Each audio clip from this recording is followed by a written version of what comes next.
Okay, ma'am, you can start now. Already recording started. I am presenting the screen. Okay, ma'am. Ma'am slide नहीं दिख रहा है ma'am.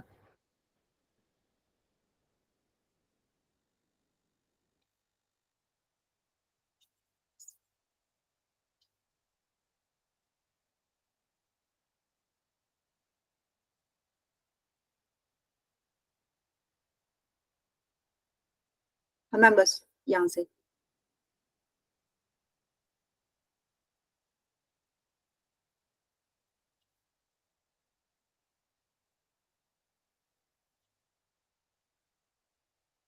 Ma'am start करूं?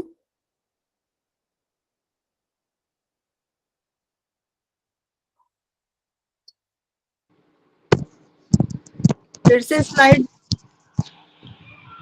Yes, ma'am, you can start now. I can't unmute from my side because it will face problem.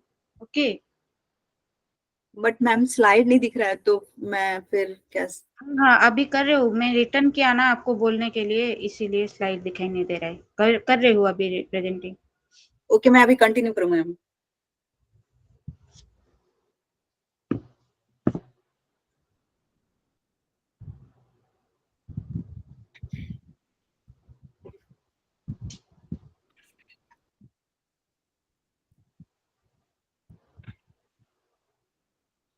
हमारे भारतीय दर्शन में मुख्य 9 दर्शन हैं, जिनको हम 2 भागों में बांटते हैं, आस्तिक दर्शन और नास्तिक दर्शन। तो आस्तिक दर्शन वे दर्शन है जो वेदों की प्रामाणिकता को स्वीकार करते हैं। वेदों मतलब हमारे जो 4 वेद हैं उनको जो स्वीकार करते हैं वे आस्तिक दर्शन है। और नास्तिक दर्शन वे हैं जो वेदों को अस्वीकार करते हैं, मतलब वेदों की प्रामाणिकता को स्वीकार नहीं करते हैं, वे नास्तिक दर्शन हैं। तो आस्तिक दर्शन कुल 6 हैं और नास्तिक दर्शन कुल 3 हैं, और इन सबको मिला के 9 दर्शन होते हैं। तो आस्तिक दर्शन में योग दर्शन आते हैं जिनके प्रणेता महर्षि पतंजलि हैं। सांख्य दर्शन के प्रणेता महर्षि कपिल हैं, और न्याय दर्शन के प्रणेता महर्षि गौतम हैं। वैशेषिक दर्शन के प्रणेता महर्षि कणाद हैं। मीमांसा दर्शन के प्रणेता महर्षि जैमिनी हैं। वेदांत दर्शन के प्रणेता महर्षि बादरायण हैं। और हमारे नास्तिक दर्शन में 3 दर्शन आते हैं, जिनमें से चारवाक दर्शन, इसके प्रणेता बृहस्पति हैं। और बौद्ध दर्शन है, इनके प्रणेता महात्मा गौतम बुद्ध को माना जाता है। और जैन दर्शन है, इनके प्रणेता महावीर स्वामी को माना जाता है। तो जो ये बृहस्पति जी हैं, ये चारवाक जी के गुरु हैं। तो ये उनके नाम से ये इनका जो चारवाक दर्शन है वो बृहस्पति दर्शन भी, मतलब चारवाक दर्शन को बृहस्पति के नाम से भी जाना जाता है। मतलब चारवाक का जो अन्य नाम बोला जाए तो वो बृहस्पति के नाम से भी जाना जाता है। मैम आगे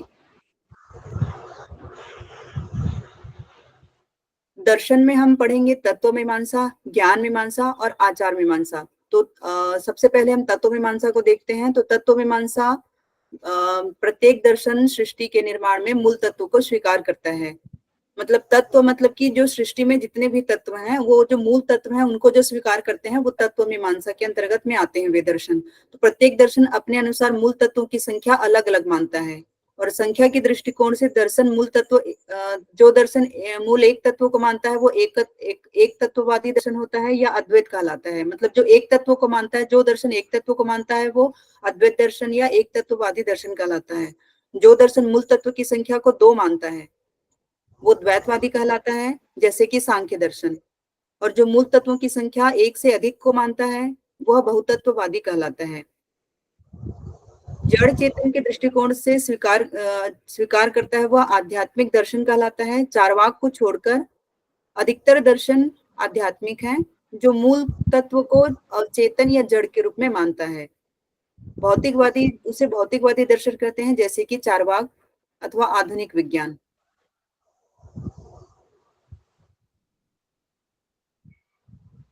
अगला हम पढ़ेंगे ज्ञान मीमांसा। तो ज्ञान मीमांसा प्रत्येक दर्शन सृष्टि के निर्माण में मूल तत्वों को स्वीकार करता है। मूल तत्व को जानने के लिए जो उपाय बताए जाते हैं वो ज्ञान मीमांसा के अंतर्गत में आते हैं, और इसे प्रमाण मीमांसा भी कहते हैं। तो ज्ञान मीमांसा के जो मुख्य विषय हैं वो हैं 4 हैं: प्रमा, प्रमेय, प्रमाण और प्रमाता।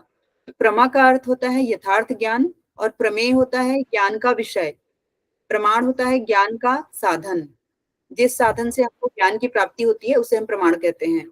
और प्रमाता होता है जो ज्ञान प्राप्त करने वाला।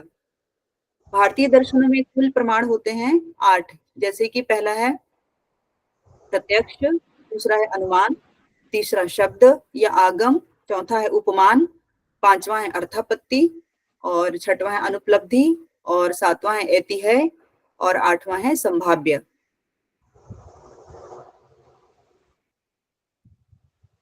अगला है आचार मीमांसा। प्रत्येक दर्शन मूल तत्वों को पाने के लिए मानव जीवन के लिए आदर्श मूल्यों की विवेचना करता है।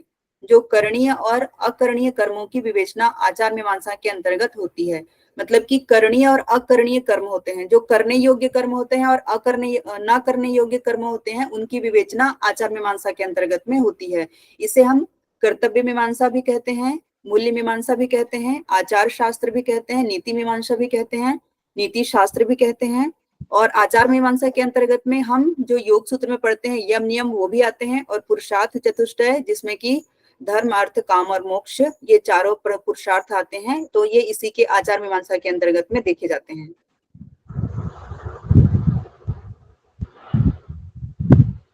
प्रमाण, तो हम देखते हैं कि प्रमाण कौन कौन से दर्शन कौन कौन से प्रमाण को मानते हैं, मतलब किसको वो मानते हैं। तो चार्वाक है वो केवल प्रत्यक्ष प्रमाण को मानते हैं, बौद्ध हैं वो प्रत्यक्ष और अनुमान को मानते हैं, सांख्य हैं यह प्रत्यक्ष अनुमान और आगम तीन जो प्रमाण है उनको ये मानते हैं, पातंजल हैं वो प्रत्यक्ष अनुमान और आगम, ये भी सांख्य, क्योंकि ये सांख्य को ही फॉलो करते हैं इसीलिए ये सांख्य की तरह ही ये तीनों प्रमाणों को मानते हैं, प्रत्यक्ष अनुमान और आगम। न्याय दर्शन है वो प्रत्यक्ष अनुमान शब्द और उपमान ये चारों प्रमाण को मानते हैं। और वैशेषिक हैं तो वैशेषिक प्रत्यक्ष और अनुमान को मानते हैं। मीमांसा के प्रमाण के 6 भेद हैं, 6 भेद है मतलब 6 प्रमाण को मीमांसा फॉलो करता है, मानता है। प्रत्यक्ष, अनुमान, उपमान, शब्द, अर्थापत्ति तथा अनुपलब्धि या अभाव। अनुपलब्धि का जो होता है वो अभाव होता है, मतलब उसका अर्थ जो होता है वो अभाव होता है, इसलिए यहाँ पे या करके अभाव दे दिया है इसमें।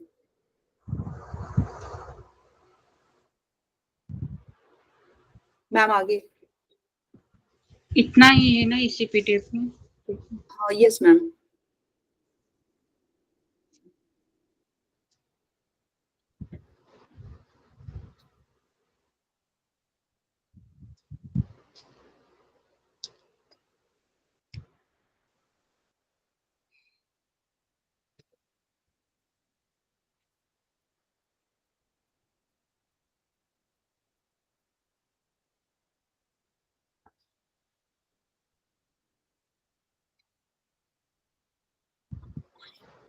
यहाँ पे योग दर्शन का मैम स्लाइड नहीं है, बट मैं उसका कुछ कुछ मैम इसको थोड़ा सा पॉज करिएगा सांख्य दर्शन को। Okay okay. मैं योग दर्शन का कुछ थोड़ा थोड़ा चीजें बता दे रही हूँ। एक्चुअली इसमें यहाँ पे स्लाइड नहीं है तो मैं ऐसे वर्बली बता दे रही हूँ योग दर्शन के लिए, क्योंकि हम योग दर्शन को योग सूत्र में डिटेलिंग में पढ़ते हैं, तो इस वजह से यहाँ पे शायद स्लाइड नहीं है उसका, मुझे ऐसा लग रहा है। तो मैं अपने से कुछ चीजें मैंने ध्यान में है तो वो मैं बता दे रही हूँ। तो योग दर्शन है इसके प्रणेता पतंजलि हैं, और योग दर्शन है ये 26 तत्वों को मानता है। और ये जो मतलब ये योग दर्शन है इसका जो सबसे बोलना मतलब कि सबसे ज्यादा महत्व यह मोक्ष को देता है, जिसको कि कैवल्य कहा गया है। और सांख्य की तरह यह भी द्वैतवादी दर्शन है, और इसे हम सैस्वर सांख्य कहते हैं। सैस्वर सांख्य इसलिए बोला जाता है क्योंकि यह सांख्य के पूरे 25 तत्वों को स्वीकार करता है, और साथ में एक तत्व अपने से जोड़ता है, ईश्वर तत्व को जोड़ता है, तो इस वजह से हम योग दर्शन को सैस्वर सांख्य बोलते हैं। और सांख्य दर इसलिए और मतलब कि जो सांख्य दर्शन है वो निरीश्वर बोला जाता है उसको, और योग दर्शन को हम सैस्वर सांख्य बोलते हैं। तो सांख्य दर्शन जो है वो सांख्य दर्शन मतलब योग दर्शन को हम सांख्य दर्शन का पूरक दर्शन कहते हैं। और इसमें जो प्रकृति और पुरुष के स्वरूप के साथ ईश्वर के अस्तित्व को मिलाकर मनुष्य जीवन की आध्यात्मिक मानसिक शारीरिक उन्नति के लिए दर्शन का एक बड़ा व्यवहारिक और मनोवैज्ञानिक रूप दर्शन योग दर्शन में प्रस्तुत होता है। इसका प्रारंभ पतंजलि ऋषि के योग सूत्र में होता है और इसकी जो बृहद व्याख्या की गई है, योग सूत्र की जो बृहद व्याख्या की गई है, व्यास मुनि के व्यास भाष्य में हमको देखने को मिलता है। मैम इसके आगे स्लाइड शो करिएगा सांख्य दर्शन का। श्योर। और इसमें जो 26 तत्व हैं वो पंच ज्ञानेंद्रियां हैं, पंच कर्मेंद्रियां हैं, पंच महाभूत हैं, पंच तन्मात्राएं हैं और साथ में मन, बुद्धि, अहंकार, प्रकृति, पुरुष और ईश्वर, ये कुल मिला के हमारे 26 तत्व होते हैं योग दर्शन में। प्रकृति मैम कुछ पूछने के लिए चाहते हैं, हैंड रेज किया। सॉरी, प्रकृति मैम नहीं, पारिका मैम, थोड़ा बात कर लीजिए उनके साथ। जी जी मैम।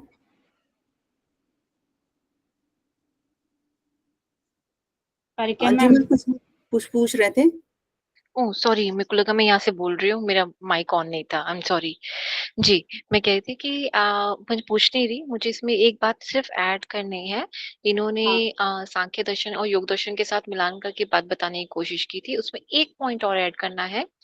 कभी कभी क्वेश्चन उठ भी जाता है यहाँ से कि सांख्य दर्शन, योग दर्शन जो है वो सांख्य दर्शन का क्रियात्मक पक्ष बताता है। ठीक है, जैसे कि थियोरेटिकल हो गया सांख्य दर्शन और प्रैक्टिकल हो गया योग दर्शन। तो प्रैक्टिकल को यहाँ पे क्रियात्मक पक्ष बोला जाता है, बस ये था। Okay ma'am, okay. हाँ यस मैम, आप सही बोल रही हैं।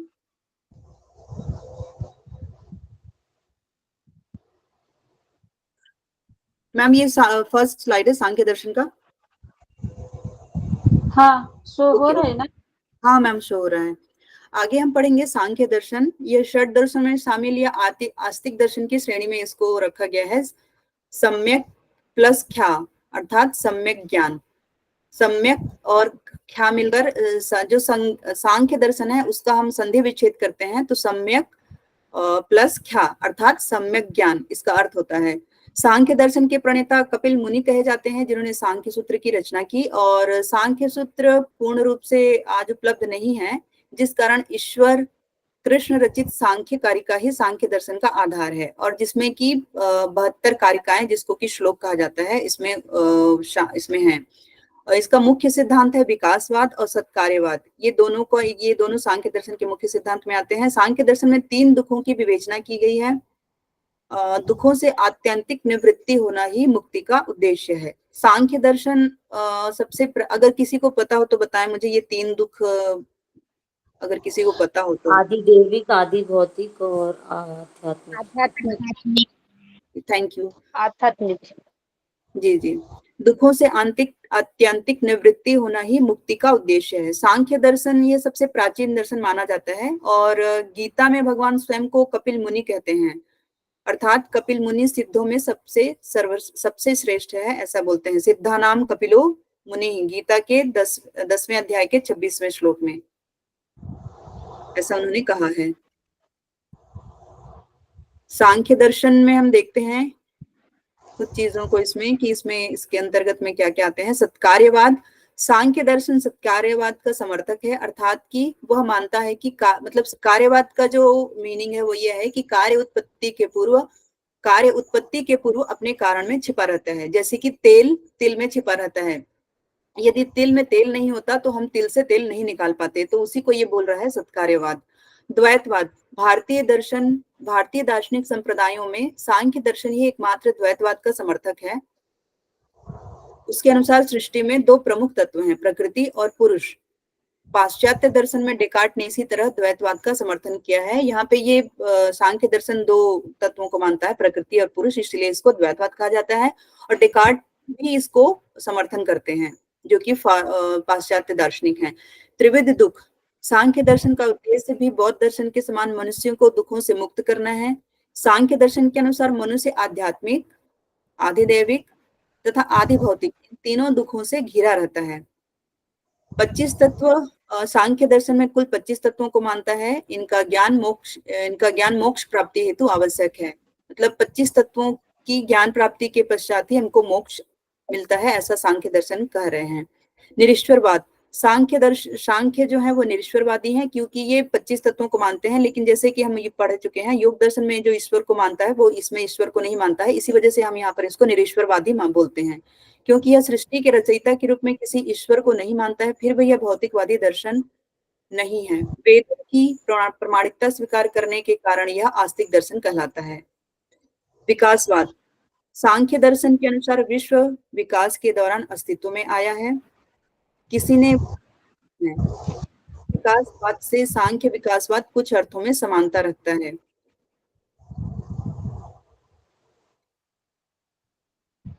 इसमें हम देखते हैं प्रकृति, पुरुष, वहां से फिर महत तत्व, बुद्धि आता है, फिर अहंकार। अहंकार को फिर हम 3 भाग में डिवाइड करते हैं जो सात्विक, राजसिक और तामसिक है। तो सात्विक के अंतर्गत में है मन, मन के अंतर्गत में ज्ञानेंद्रियां, कर्मेंद्रियां, और इधर हम देखते हैं कि तामसिक में आते हैं पंच तन्मात्रा और पंच महाभूत। पंच तन्मात्रा में ये जो है ना रूप, रस, गंध, स्पर्श और शब्द, और पंच महाभूत में कौन आते हैं? आकाश, वायु, अग्नि, जल और पृथ्वी। रुकिए मैम, एक्चुअली कॉम्बिनेशन ऑफ सात्विक एंड राजसिक, मन और ज्ञानेंद्रिय, कर्मेंद्रिय, कॉम्बिनेशन ऑफ राजसिक एंड तामसिक, पंच तन्मात्रा एंड पंच महाभूत। ठीक है, सिर्फ सात्विक से नहीं आ रहे, सात्विक एंड राजसिक का कॉम्बिनेशन हो गया। यस मैम, ओके, हाँ जी, सात्विक और राजसिक दोनों का कॉम्बिनेशन करके मन मन है, और मन के अंतर्गत में हम 5 ज्ञानेंद्रियां, 5 कर्मेंद्रियां आती हैं। ठीक है। सांख्य दर्शन के अनुसार प्रकृति पुरुष से सृष्टि की उत्पत्ति हुई है, ऐसा सांख्य दर्शन मानते हैं। इस प्रकार सांख्य दर्शन अनुसार कुल 25 तत्व हैं। इनका 4 भागों में वर्गीकरण किया गया है: प्रकृति, विकृति, प्रकृति विकृति, न प्रकृति, न विकृति। प्रकृति, मूल प्रकृति एक ही है। विकृति जो केवल पैदा होते हैं, पैदा नहीं करते। प्रकृति विकृति जो पैदा होते हैं और पैदा भी करते हैं, तो इनकी संख्या 7 है, और विकृति इनकी संख्या 16 है। प्रकृति ये 1 है। न प्रकृति न विकृति, जो ना तो पैदा होता है ना ही किसी को उत्पन्न करता है। प्रकृति एक, फिर प्रकृति पुरुष 25 तत्वों का वर्गीकरण नीचे दिया गया है: प्रकृति विकृति, प्रकृति विकृति, न प्रकृति न विकृति। मैम शायद ये बार रिपीट हो गया है क्या? हाँ हाँ हाँ, रिपीट हो गया।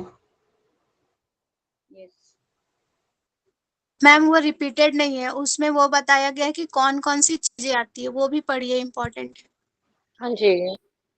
प्रकृति मूल प्रकृति है। विकृति, इनमें मन, 10 इंद्रियां, पंच महाभूत, ये मिलाकर 16 हो जाते हैं। प्रकृति विकृति, महत तत्व, प्रकृति और विकृति में महत तत्व आते हैं, अहंकार आते हैं, पंच तन्मात्राएं आती हैं। न प्रकृति न विकृति में केवल एक आते हैं पुरुष, जो ना तो पैदा होता है ना ही किसी को उत्पन्न करता है।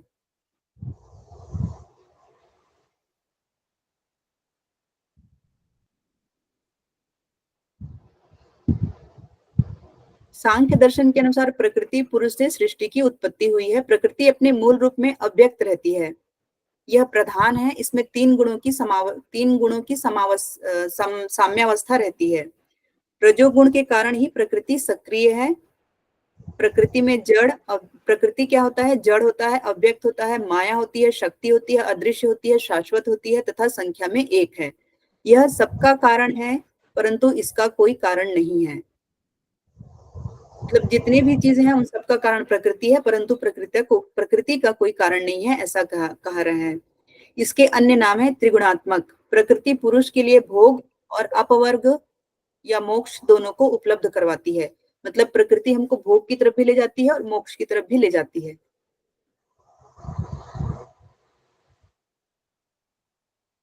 त्रिगुण, प्रकृति में 3 गुण हैं: सत्व, रज, तम। ये प्रकृति त्रिगुणात्मक है। इन तीनों में गुण साम्यावस्था में रहते हैं। पुरुष के संपर्क में आने पर साम्यावस्था भंग होकर सृष्टि की उत्पत्ति होती है। जब भी प्रकृति साम्यावस्था में होगी तो सृष्टि की उत्पत्ति नहीं होगी। जब भी साम्यावस्था भंग होगी तो फिर सृष्टि की उत्पत्ति होगी, और ये पुरुष के संपर्क में आने पर होती है। इसमें रज क्रियाशील, रज को बोला गया है क्रियाशील, चंचलता। सत्व को बोला गया है लघु और प्रकाशक, और तम को बोला गया है अंधकार या अज्ञान, अंधकार और अज्ञान। प्रकृति पुरुष और प्रकृति का मेल होने से सृष्टि उत्पन्न होती है। जब पुरुष अपने आप को प्रकृति ही समझने लगता है तब उसे दुख भोगने पड़ते हैं। मतलब कि पुरुष को हम मतलब पुरुष जो है वह ईश्वर तत्व हम मान सकते हैं, और प्रकृति को मतलब हम पुरुष को आत्मा और प्रकृति को शरीर जीव मान सकते हैं। तो जब पुरुष अपने आप को प्रकृति समझने लगता है, मतलब पुरुष अपने आप को जीव समझने लगता है, तब उसे दुख भोगने पड़ते हैं, ऐसा बोल रहा है।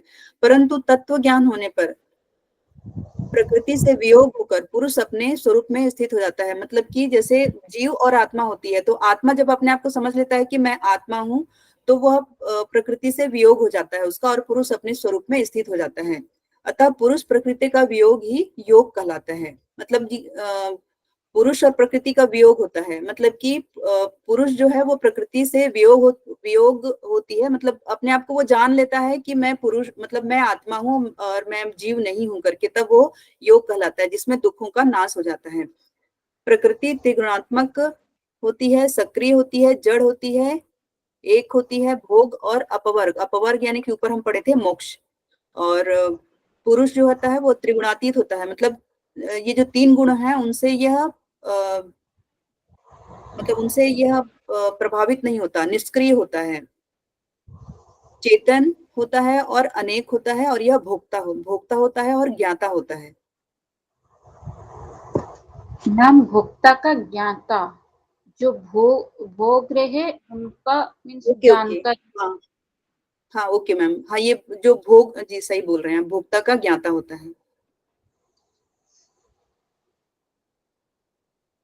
विकासवाद, प्रकृति से सृष्टि की उत्पत्ति कर्म ही विकासवाद कहलाता है, जिससे यह स्थूल जगत दृश्यमान होता है और अंत में जाकर प्रलय और प्रकृति में लय हो जाता है। प्रलय अर्थात प्रकृति में लय हो जाता है। जैसे कि हम ऊपर पढ़े थे कि जब प्रकृति में जब साम्य अवस्था में होती है तो वह सृष्टि की रचना नहीं करती है, लेकिन जब वो पुरुष का उसमें मिलन हो जाता है, तो फिर वो साम्य अवस्था भंग हो जाती है और सृष्टि की उत्पत्ति होती है। तो ये वही सृष्टि की उत्पत्ति कर्म, मतलब सृष्टि की उत्पत्ति कर्म ही विकासवाद कहलाता है, जिससे कि जो हम लोग 25 तत्व पढ़ते हैं उन सभी 25 तत्वों से मिलकर सृष्टि की उत्पत्ति होती है, और यही एक विकासवाद का रूप लेता है, और यही धीरे धीरे बाद में आगे जाकर स्थूल जगत के रूप में दृश्यमान होता है। और जब प्रलय होता है तो प्रकृति में ही यह लय हो जाता है। मैम आगे। सत्कार्यवाद का सिद्धांत कार्य कारण के रूप में प्रसिद्ध है। सत्य प्लस कार्य प्लस वाद, अर्थात जो कार्य वास्तविकता में हुआ है वही सत्कार्यवाद है। सत्कार्यवाद में है परिणामवाद पहला, दूसरा है विवर्तवाद, अर्थात यह संपूर्ण जगत प्रकृति का ही परिणाम है। सत्कार्यवाद प्रकृति का पूर्ण रूपांतरण ही जगत के रूप में दिखाई देता है, क्योंकि कारण मिट्टी से अगर घड़ा, जैसे हम लोग पढ़ते हैं मिट्टी और घड़ा का हम उदाहरण लेते हैं, तो जब मिट्टी में घड़ा बनने की क्षमता रहती है तभी वो घड़े का रूप लेता है। तो ये यहाँ पे यही बोल रहा है कि संपूर्ण जगत प्रकृति का ही परिणाम है। सत्कार्यवाद प्रकृति का पूर्ण रूपांतरण ही जगत के रूप में दिखाई देता है। इस प्रकार सत्कार्यवाद के अंतर्गत प्रकृति परिणाम को सांख्य स्वीकार करता है। प्रकृति परिणामवाद को सांख्य स्वीकार करता है। इसके विपरीत वेदांत दर्शन में ब्रह्म का विवर्तवाद को स्वीकार्यता दी गई है। सांख्य कारिका, प्रसिद्ध सांख्य दर्शन ईश्वर कृष्ण ने अपनी सांख्य कारिका में एक श्लोक सत्कार्यवाद के समर्थन में 5 युक्तियां दी हैं। श्लोक है, असत कारणात् दुपादान गृहणात् सर्वसंभवाभावात् शक्तस्य शक्य करणात् कारण भावाच्च सत्कार्यम। यह सांख्य कारिका के 9वें श्लोक में दिया गया है। इस श्लोक में 5 युक्तियां निम्नलिखित हैं। असत कारणात्, उपादान ग्रहणात्, सर्वसंभवात्, शक्तस्य शक्य करणात् और कारण भावात्। ये 5 युक्तियां इसके अंतर्गत में बताई गई हैं। ये बहुत इम्पोर्टेंट है क्योंकि एग्जाम में आए हैं बहुत बार, PYQ में देखी हूँ। मैम ये सीक्वेंस करने के लिए भी आता है क्या? असत कारणात्, उपादान ग्रहणात्। मैं देखी हूँ, मीन्स ऐसे ना स्लिप डाल देगा। यस मैम, मैं भी देखी हूँ। सांख्य कारिका का कौन सा श्लोक का नंबर, ऐसे पूछा है। मैम यहाँ और पे जो जी श्लोक संख्या 9 लिखा हुआ है यहाँ पे। हाँ, श्लोक संख्या 9 है, जी बहुत इम्पोर्टेंट है।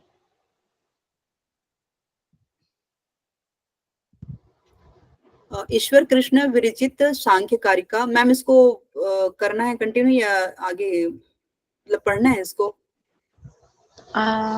क्या है वही सेम बात क्या है? नहीं तो ये तो अलग है, एक ठीक है ही मैम, है ये क्या? मैं हाँ, करा दीजिए। दुख त्रया विधाताज जिज्ञासा तदपघात के हेतौ दृष्टे सा पार्था चैत्रैकान्तात्यन्तो भवात। मतलब इसमें बोल रहा है दुख त्रय, दुख त्रय मतलब जो 3 दुख हैं, आध्यात्मिक, आधि भौतिक, आधि दैविक, अभिधा तात प्रहार से, मतलब अभिधा तात मतलब कि प्रहार से, जिज्ञासा मतलब उत्सुकता, तत् मतलब उस दुख के, अपघात के मतलब कि नाश करने वाले, हेतु मतलब कारण में, दृष्टे मतलब लौकिक उपायों के उपस्थित होने से, सा मतलब वह शास्त्र विषयक जिज्ञासा, अपार्था मतलब व्यर्थ है, और चेत मतलब यदि, न न मतलब तो ठीक नहीं, एकांत मतलब निश्चित रूप से, अत्यंत मतलब हमेशा के लिए, सर्वकालिक, अभावात अभाव होने से। अन्वय इसमें बताया गया है दुख त्रय अभिधातात तत् अपा अपाघात के हेतु जिज्ञासा भवति दृष्टे चेतसा जिज्ञासा अपार्था एकांत अत्यंत अभावात न। अनुवाद में बताया गया है 3 प्रकार के दुखों, आध्यात्मिक, आधि भौतिक और आधि दैविक द्वारा किए गए प्रहार के कारण उनके विनाश करने वाले कारण के संबंध में जिज्ञासा अत्यंत स्वाभाविक होती है। यदि कहा जाए कि प्रत्यक्ष दिखाई देने वाले उपायों के होने से वह शास्त्र विषयक उत्सुकता व्यर्थ है, तो ऐसा कहना दुखों के अनिवार्य रूप से हमेशा के लिए समाप्त न होने से उचित नहीं है। मैम थोड़ा उसको लेमैन लैंग्वेज में समझा दे सकते हैं थोड़ा, मेरे को समझ में नहीं मैम मैम ये मैं खुद मुझे ये थोड़ा सा डिफिकल्ट लग रहा है मैम, तो आया। ओके ओके ठीक मतलब ये 3 मतलब ये मैं थोड़ा कर सकती हूँ कोशिश।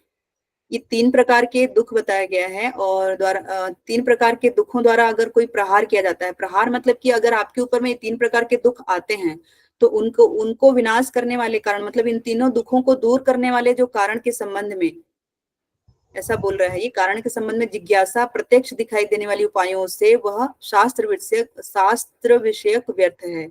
मतलब कि प्रत्यक्ष दिखाई देने वाले जो उपाय के होने से वह शास्त्र विषयक उत्सुकता व्यर्थ है, तो ऐसा कहना दुखों के अनिवार्य रूप से हमेशा के लिए समाप्त न होने से उचित नहीं है। मतलब कि थोड़ा सा मैं बहुत ज्यादा इसको नहीं समझा पा रही हूँ जनरल लैंग्वेज में। ओके ओके कोई बात नहीं, कोई बात नहीं, ठीक है। इसमें त्रिताप बताया गया है। त्रिताप सांख्य दर्शन में 3 प्रकार के दुख जी, या तो पीछे त्रिताप बताए कीजिए। गए हैं। जी, 1 सेकंड लिपिका जी प्लीज पीछे कीजिए थोड़ा सा, लास्ट वाली स्लाइड। जी, 1 सेकंड। जी, वो ये कहना चाह रहे हैं यहाँ पर कि जो 3 प्रकार के हमारे दुख हैं ना, आध्यात्मिक, आधि भौतिक और आधि दैविक, जो 3 प्रकार के दुख हैं, वो हमारे लिए जो हम पे जो दुख यानी कि जो हम पे प्रहार करते हैं या हमें इंजरी पहुंचाते हैं या हमें अंदर तक झंझोर के रख देते हैं, ये वो 3 प्रकार के दुख हैं। ठीक है? और इससे क्या होता है, जो हमारे अंदर का जो एक एनर्जी लेवल होता है ना कि हाँ, हमें कुछ करना है, हमें ऐसा करना है या वैसा कुछ करना है। हमारे अंदर की जो एक चेतना है, या कह ली चेतना नहीं बोलेंगे, चेतना वर्ड गलत होगा। मीन्स जो हमारे अंदर कुछ भी करने का जो मन करता है ना हमारा, हम किसी भी चीज़ के लिए कुछ करना चाह रहे हैं, उसको कहीं न कहीं पीछे से ना खींच के वापस ले आता है। मीन्स हमें आगे नहीं बढ़ने देता। कहने का तात्पर्य ये है कि ये हमारे हाथों को, हमारे पैरों को, हमारे मन को बांध के पीछे वापस ले आता है। कहने का तात्पर्य यहाँ पर ये कहना चाह रहा है। फिर वो कहता है कि ये जो जिस प्रकार के ये दुख हैं, जो ये नाश करने वाले दुख होते हैं ना, ये जो कारण है, दुखों का जो ये कारण है, और लौकिक उपायों में उपस्थित होने से है। मीन्स जितनी भी सांसारिक चीजों से आप ग्रस्त हैं, आप जितना अट्रैक्ट हो रहे हैं कि मुझे ये भी करना है, मुझे वो भी करना है, मुझे ऐसा पहनना है, मुझे वैसा बोलना है, या मुझे ऐसी क्रीम्स लगानी है, मेकअप करना है, कुछ भी मैं एग्जांपल दे रही हूँ सिर्फ, प्लीज। हाँ, तो कुछ भी ऐसी चीजें जिससे हम अट्रैक्ट हो रहे हैं, हम वो सब चीजें हम कर भी रहे हैं, तो वो चीजें क्या है, वो कहीं ना कहीं आपके आसपास की चीजों के अंदर ये दुख मौजूद है जिसे हम देख नहीं पाते। कहते हैं ना कि तुम्हें अच्छी चीजें तो नजर आ रही है, तुम देखो तो जरा वो कितना गलत है, डायरेक्शन देखो कितनी गलत है वो वाली, तुम्हें उसका गलत साइड क्यों नहीं नजर आ रही। तो सॉर्ट ऑफ वो आपको ये कहना चाह रहे हैं कि जितनी भी सांसारिक चीजें हैं ना, उसके अंदर दुख छुपा बैठा है, और वो ऐसी दुशाला ओढ़ के बैठा हुआ है जो हमें नहीं पता चलता या हमें समझ नहीं आता। इनडायरेक्टली बस इस सारी बातों को आपको ये समझाना चाह रहा है। फिर लास्ट में क्रक्स ये दे देता है कि जब आपको इन सबको दूर करना है ना, तो शास्त्रों का ज्ञान लो, इनका ज्ञान लो, आप दर्शन जो ये सब कुछ जो लौकिक आई मीन लौकिक नहीं, जो वेदों का ज्ञान है, या कह लीजिए जो अच्छे शास्त्र हैं उनको पढ़िए। इससे आपका जो ज्ञान होगा ना, वो आपको इन सब चीजों से दूर, इनको दूर करने में तुम्हारी हेल्प करेगा। तो कहीं ना कहीं वो इस चीज को इनडायरेक्टली इनडायरेक्टली भी डायरेक्टली दोनों तरह से बताना चाह रहे हैं कि वो आपको ये सब चीजें जो ठीक नहीं है उनसे दूर रहो, ठीक है। और आप जो आपके अंदर की अच्छी चीजें ना, उसको उजागर रखो अपने अंदर। लेकिन समझो कि ये चीजें जो आपको टेम्पररी या सांसारिक सुख, जो हम लैंग्वेज जो यूज करते हैं, मैं उससे बोलती हूँ, जो सांसारिक सुखों की तरफ आप जा रहे हो, उसमें अल्टीमेटली दुख ही छुपा हुआ है। तो ये हमने शिव संहिता में हमने ये लाइन बहुत अच्छे से पढ़ी है कि आप सुखी कर्म करो या दुखी कर्म करो, एट द एंड या तो पाप मिलेगा या तो पुण्य मिलेगा। या तो आप नरक में जाएंगे या तो आप स्वर्ग में जाएंगे। लेकिन वहां की भी सुख भोग कर, मतलब अपने कर्म के अनुसार आप वो सब कुछ भोग कर वापस फिर से मृत्यु लोक में ही आओगे। नरक वाला भी मृत्यु लोक में ही वापस आएगा, और स्वर्ग लोक वाला भी अपने स्वर्ग के अपने कर्मों के अनुसार स्वर्ग के जो पुण्य है उन्हें भोगने के बाद वापस फिर से मृत्यु लोक में आएगा, जब तक वो पूरा का पूरा कर्माशय अपना नल ना कर ले, 0/0 ना कर ले। सिर्फ इस बात का पूरे श्लोक का मीनिंग आप दोबारा पढ़ोगे, अब आपको क्लियर हो जाएगा, ठीक है। Clear, ma'am. Thank you, ma'am. Nicely you explained. Okay ma'am, thank you. Thank you. त्रिताप सांख्य दर्शन में 3 दुख बताए गए हैं। आध्यात्मिक दुख जो कि मानसिक और शारीरिक भोग होता है, जिसको आदि बोलते हैं। भौतिक दुख भौतिक वस्तुओं से होने वाले दुख, अन्यों से प्राप्त दुख। और आधिदैविक मतलब अलौकिक कारणों से अथवा दैविक आपदाओं, तूफान आदि, सर्दी गर्मी से जो भी दुख होते हैं, ये आधिदैविक के अंतर्गत में आते हैं। शारीरिक दुख जिसमें कि वात पित्त और कफ के कारण होते हैं। मानसिक दुख होते हैं, यह रज और तम के कारण होते हैं।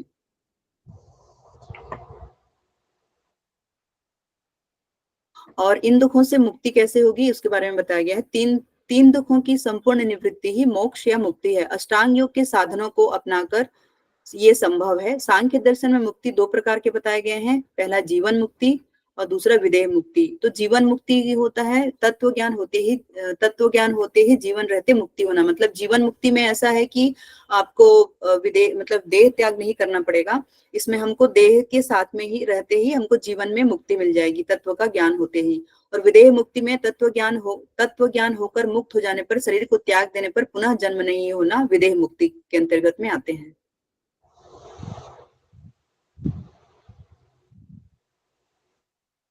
ओके, स्लाइड खत्म हो गया। आध्यात्मिक में शारीरिक और मानसिक कैसे कष्ट होता है, इसमें बोल रहा हूँ उसने। हेलो जी, आध्यात्म शारीरिक और मानसिक दोनों कष्ट आएंगे ना। तो ये कैसे कष्ट आते हैं देखिए वो समझ नहीं। मानसिक कष्ट देखिए मतलब विजय, जी बताएं। आध्यात्मिक दुख है क्या, हम जो खुद ही क्रिएट करते हैं। मीन्स मेंटली में भी आएगा, और शरीर में कुछ भी रोग ग्रसित होगा तो वो आध्यात्मिक दुख में आएगा। और आधिदैविक दुख में मीन्स नेचुरल डिजास्टर, कोई भूकंप हो गया, कोई तोड़ हो गया, तो मीन्स प्रकृति के में जो होती है, तो आधिदैविक। और आधिभौतिक एक्सीडेंट मीन्स कोई किसी को सांप काट देगा, कि कोई मीन्स वो एक्सीडेंट केस में आधिभौतिक बोला जाता है। जो जितना मैं समझती हूँ वही बात। ठीक है मैम, धन्यवाद। इसका एक और एक्सप्लेनेशन है, अगर आप वो पढ़ेंगे, योग वाशिष्ठ पढ़ेंगे ना, तो यहाँ इसका और डिटेल में एक्सप्लेनेशन है योग वशिष्ठ के अंदर, कि आदि भौतिक जो आदि व्याधि वाला जो कॉन्सेप्ट आता है ना, वो यहीं से अप्लाई होता है कि कैसे मेंटली भी इंसान बीमार होता है फिर वो फिजिकली कैसे बीमार हो जाता है, तो मेंटल जी से कैसे वो फिजिकल तक पहुंचता है, जो ये पूरा जो एक सीक्वेंस है और जो इसकी अच्छी व्याख्या, सुंदर व्याख्या योग वाशिष्ठ ने बहुत अच्छे से दे रखा है। जी मैम, मीन्स मेंटली जो भी पेन है वो लीड्स करता है फिजिकल को, पहले तो हम मेंटल में। जैसे कि हम लोग वो साइकोसोमेटिक ऑर्डर पढ़ते हैं ना सर, जी जी जी जो साइकोसोमेटिक और डिसऑर्डर होते हैं उसमें सबसे पहले हम मन मानसिक रूप से बीमार होते हैं, उसके बाद में फिर वो हमारे शरीर को इफेक्ट करता है, शारीरिक रूप से इफेक्ट होता है, तो ये वही है। इसमें एक और बात भी कह सकते हैं आप, जैसे कि ना यहाँ पे एक और कैंसर के केस में भी कहा जाता है कि इफ यू जी स्टार्ट फीलिंग पॉजिटिव, आप अपनी बड़ी से बड़ी बीमारी को ठीक कर सकते हो। तो ये कैसे हो सकता है? जब आप फिजिकली कोई इंसान अंदर मतलब ऐसे कोई बीमार हुआ है, आप उसे कह रहे हैं कि आप सोचो आप ठीक हो गए, आप ठीक हो जाओगे, एग्जैक्टली ऐसे काम करता है। तो ये कहीं ना कहीं उस बात को समझाने का तरीका है। ये सिर्फ शाब्दिक तौर पे दे रखा है यहाँ पे, लेकिन अगर आप डीप डाउन में इसका मीनिंग समझेंगे तो आज की डेट में इसकी एप्लीकेशन और प्रैक्टिकलिटी को यूज भी करा जा रहा है। जो योग निद्रा में एक और योग निद्रा होती है, मैं नाम भूल रही हूँ, उसमें स्पेशली हम एक एक पॉइंट को हम कंसंट्रेट करते हैं to make it more cure, मतलब एज अ क्योर हम उसको यूज करते हैं, एज अ मेडिसिन यूज करते हैं हम, एक एक जगह पे ध्यान लगा के। मुझे नहीं नाम याद आ रहा अभी कौन सा मेडिटेशन का टाइप था वो वाला, तो उसमें हम साइक्लिक, अच्छे। हाँ जी, साइक्लिक मेडिटेशन क्या है मैम? मैंने शायद मेमोराइज। साइक्लिक है, कि उसमें हम एक एक पॉइंट पे अपने आप को ध्यान देते हैं, जहां भी आदि व्याधि हुई हुई है आपके शरीर में कहीं भी है अगर, तो I am sorry not yours, पर किसी के भी शरीर में ऐसा है, तो वो उस जगह पे ध्यान लगाए तो वो फर्क पड़ता है। ठीक है, ओके, अगला हम दर्शन पढ़ेंगे, वो है कोई कुछ हाँ, बोल रहा है, थोड़ा देख कुछ बोल लीजिए। रहे हैं। एक्चुअली मैं बोल रही थी जो भी डिस्कशन करना है ना हम लोग लास्ट में करेंगे, ये दर्शन कंप्लीट कर लेते हैं, ओके, ठीक है? डाउट रहेंगे लास्ट में करेंगे। अगला हम पढ़ेंगे न्याय दर्शन। तो यह भी एक आर्षिक दर्शन है, प्राचीन और लंबे समय तक जीवंत बना रहने वाला ये दर्शन है। और मतलब न्याय दर्शन है, इसका एक बोला गया है यहाँ पे, नियते अनेन इति न्यायः, अर्थात वह प्रक्रिया जिसके द्वारा मस्तिष्क एक निष्कर्ष पर पहुंचे वह न्याय है। न्याय है, तो ये जाहिर सी बात है कि इसमें तर्क तो होगा ही, बिना तर्क के हम न्याय तक नहीं पहुंच सकते, बिना तर्क वितर्क किए या ये सब किए, है ना। तो इसमें क्या है, तर्क विद्या का प्रतिपादन करने वाला ही दर्शन है। इसको तर्क शास्त्र भी कहा जाता है, प्रमाण शास्त्र भी कहा जाता है, इसको हेतु विद्या भी कहा जाता है, अन्वीक्षिकी विद्या भी इसको कहते हैं। और न्याय सूत्र इस दर्शन का मूल ग्रंथ है। तो आप ये देख लेंगे कि न्याय दर्शन को हम किन किन नामों से जानते हैं। पहला तर्क शास्त्र है, दूसरा प्रमाण शास्त्र है, तीसरा हेतु विद्या है, चौथा अन्वीक्षिकी विद्या है, और न्याय सूत्र को न्याय सूत्र इस दर्शन का मूल ग्रंथ है। और इसके प्रणेता महर्षि गौतम हैं, और इसको अन्य नाम से भी जाना जाता है, अक्षपाद के नाम से जाना जाता है, या अक्षपाद दर्शन भी इसको कहते हैं। तो ये भी आप ध्यान रखिएगा कि महर्षि गौतम को हम अक्षपाद के नाम से भी जानते हैं। जैसे कि जो महर्षि कणाद है हम उनको उलूक के नाम से भी जानते हैं, तो उसी प्रकार से। और जैसे कि चारवाक दर्शन है उसको हम बृहस्पति दर्शन भी कहते हैं, तो उसी तरीके से यहाँ पर महर्षि गौतम है, तो इनका अन्य नाम है अक्षपाद, और इसको अक्षपाद दर्शन भी कहते हैं।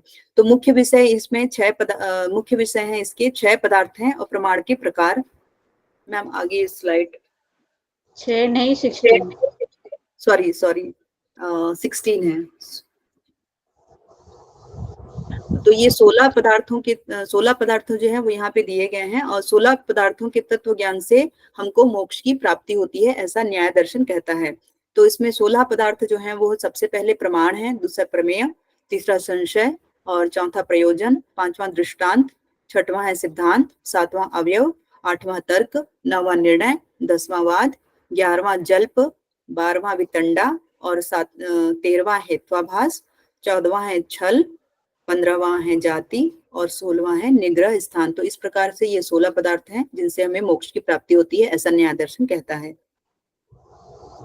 प्रमाण विचार, प्रमाण विचार ज्ञान मीमांसा से संबंधित है। अब हम स्टार्टिंग में हमने देखा था तत्व मीमांसा, ज्ञान मीमांसा और आचार मीमांसा। तो जो न्याय दर्शन है वह ज्ञान मीमांसा को फॉलो करता है।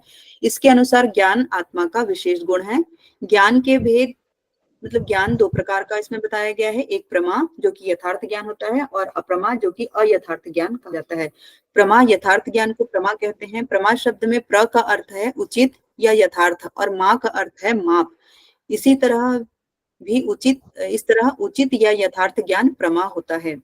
अप्रमा मतलब प्रमा के विपरीत अप्रमा अर्थात अयथार्थ ज्ञान है। अयथार्थ ज्ञान का मतलब है जो वस्तु जैसी है उसको वैसे ही जानना, ये यथार्थ ज्ञान होता है। जैसे रस्सी को हम रस्सी ही जानते हैं। और अयथार्थ ज्ञान में क्या होता है, अप्रमा जो वस्तु जैसी है उसको वैसा ना जानकर अन्य रूप में जानना। जैसे कि अगर शाम हो और रस्सी एक सांप के आकार की हो तो हम उसे कभी कभी सांप समझ लेते हैं, तो ये हो गया अयथार्थ ज्ञान या अप्रमा। प्रमाण प्रमीयते अनेन इति प्रमाणम अर्थात जिसके द्वारा यथार्थ ज्ञान की प्राप्ति हो उसे प्रमाण कहते हैं। इस दर्शन में प्रमाण भी एक पदार्थ माना गया है।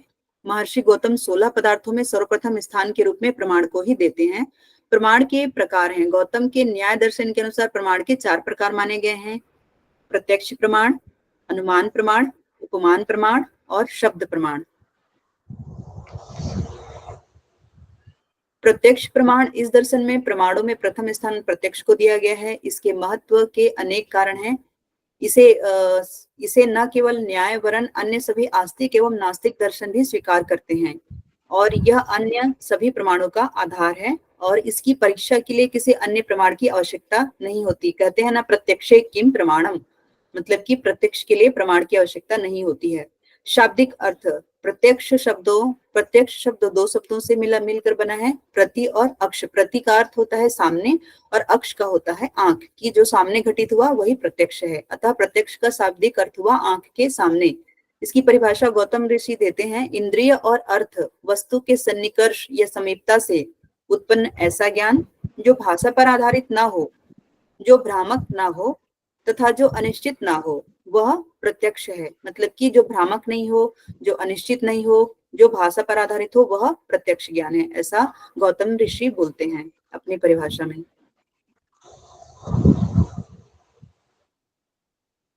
प्रत्यक्ष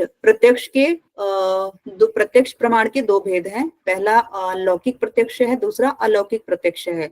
तो पहला लौकिक प्रत्यक्ष इंद्रियों का वस्तु से संपर्क होने पर जिस ज्ञान की उपलब्धि होती है वह लौकिक प्रत्यक्ष है। और अलौकिक प्रत्यक्ष जब बिना इंद्रियों के संपर्क के ज्ञाता को वस्तु का ज्ञान होता है वह लौकिक प्रत्यक्ष है। मतलब जैसे कि हम सुनकर किसी चीज को बोलते हैं कि हाँ ये वो चीज है करके, जैसे तो उसमें संपर्क इंद्रियों से संपर्क नहीं होता है लेकिन हम सुन लेते हैं, तो वो या अलौकिक हो गया। और लौकिक में हो गया जैसे हम बर्फ को पकड़ते हैं तो हम छूते हैं तो हमें ठंडा लगता है, तो यह लौकिक प्रत्यक्ष हो गया। तो जिससे हमको ज्ञान की प्राप्ति होती है कि हाँ यह बर्फ है करके।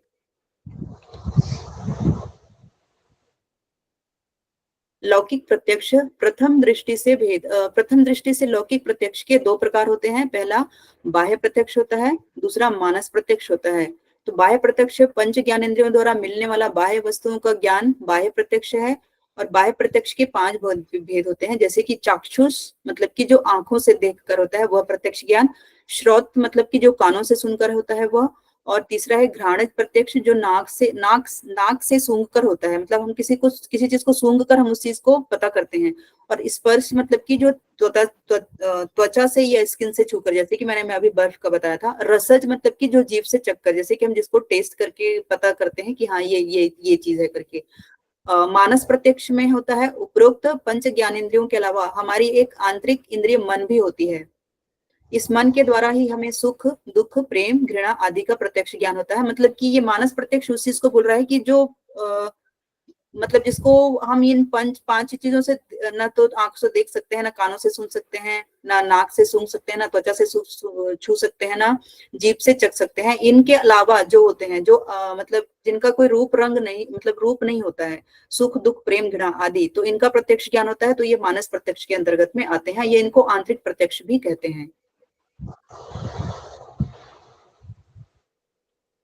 द्वितीय दृष्टि से लौकिक प्रत्यक्ष के प्रकार या भेद, एक अन्य दृष्टि से लौकिक प्रत्यक्ष के 3 भेद माने गए हैं। निर्विकल्प है, सविकल्प है और प्रत्यभिज्ञा है। तो निर्विकल्प प्रत्यक्ष यह वस्तु की प्रारंभिक अवस्था है जिसमें हम वस्तु का प्रत्यक्ष तो करते हैं पर स्पष्टता समझ नहीं पाते कि वस्तु क्या है। जैसे हमने दूर से किसी को आते देखा पर हम समझ नहीं पाए कि कौन आ रहा है, तो ये जो है निर्विकल्प प्रत्यक्ष के अंतर्गत में आएगा। और सविकल्प प्रत्यक्ष में है, दूसरी अवस्था में हम निर्विकल्प प्रत्यक्ष में अर्थात इंद्रियों से प्राप्त संवेदन में अर्थ भी जोड़ देते हैं और स्पष्टतः जान लेते हैं कि अमुक वस्तु यह है, मतलब कि हम उसमें संवेदनशीलता भी जोड़ देते हैं, तो हमें ये समझ में आ जाता है कि अमुक वस्तु यह है करके। ये सविकल्प प्रत्यक्ष बोल रहा है। प्रत्यभिज्ञा प्रत्यक्ष का अर्थ है पहचानना। प्रत्यभिज्ञा में इंद्रियों के द्वारा प्राप्त संवेदनाओं को पूर्व संस्कार के द्वारा, मतलब कि जैसे हम लोग उसमें पढ़ते हैं ना साइकोलॉजी में या बीएड वगैरह में होता है, तो जैसे हम पूर्व ज्ञान के आधार पर हम समझ पाते हैं। जैसे हमने कभी कभी गाय को हमने देखा है बट नील गाय को नहीं देखा है, लेकिन हमें पता है कि नील गाय गाय जैसी दिखती है, तो जैसे हम जंगल वंगल में जाते हैं तो हम समझ में आ जाते हैं कि हाँ ये नील गाय है, क्योंकि हमने गाय को देखा था और हमने सुना था कि हमको मतलब जो नील गाय है वो गाय के समान होती है। तो यहाँ पे यही बोल रहा है कि पूर्व संस्कार के द्वारा पहचाना जाता है और वर्तमान में इसमें वर्तमान और भूत दोनों का समन्वय होता है। मतलब दोनों ही ज्ञानों का, वर्तमान ज्ञान का और भूत मतलब कि जो बीत चुका है, दोनों ज्ञानों का समन्वय होता है प्रत्यभिज्ञा प्रत्यक्ष में। अलौकिक प्रत्यक्ष, अलौकिक प्रत्यक्ष के 3 भेद होते हैं। सामान्य लक्षणा प्रत्यक्ष, ज्ञान लक्षणा प्रत्यक्ष, योगज प्रत्यक्ष। सामान्य लक्षणा प्रत्यक्ष, इसमें किसी वस्तु को देखकर उसकी जाति का प्रत्यक्ष करते हैं। जाति मतलब यहाँ पे कास्टिज्म नहीं है ना, यहाँ पे जाति का एक अलग है। ज्ञान लक्षणा प्रत्यक्ष, ज्ञानेंद्रिय हमें वस्तु के विशिष्ट रूप से परिचित कराती है। ज्ञान लक्षणा प्रत्यक्ष जो होता है, इसमें ज्ञानेंद्रियों जो ज्ञानेंद्रिय होती हैं वो हमें विशिष्ट गुण से परिचित कराती हैं। जैसे नाक से हमें वस्तु की गंध का ज्ञान होता है। और योगज प्रत्यय, इसमें क्या होता है, योगी अपने योगाभ्यास से कुछ ऐसी शक्ति पा लेता है कि भूत तथा भविष्य की, दूरस्थ तथा निकट की, अति सूक्ष्म तथा अति गूढ़ अर्थात किसी भी प्रकार की कहीं भी स्थिति वस्तु का साक्षात ज्ञान करता है। जैसे कि अगर हम एक शब्द में बोला जाए तो अभी जैसे धीरेन्द्र शास्त्री जी का थोड़ा, मैं यहाँ पे खैर उनको यहाँ पे नहीं मतलब जैसे मैं एग्जाम्पल के लिए बोल रही हूँ, जैसे योगज प्रत्यक्ष जैसे होता है तो किसी वस्तु का साक्षात ज्ञान कराता है, जैसे उन्हें ये पता आभास हो जाता है, पता चल जाता है उन्हें ये सब ये चीजें। तो यहाँ पे योगज प्रत्यक्ष में ये चीजें बताई गई हैं।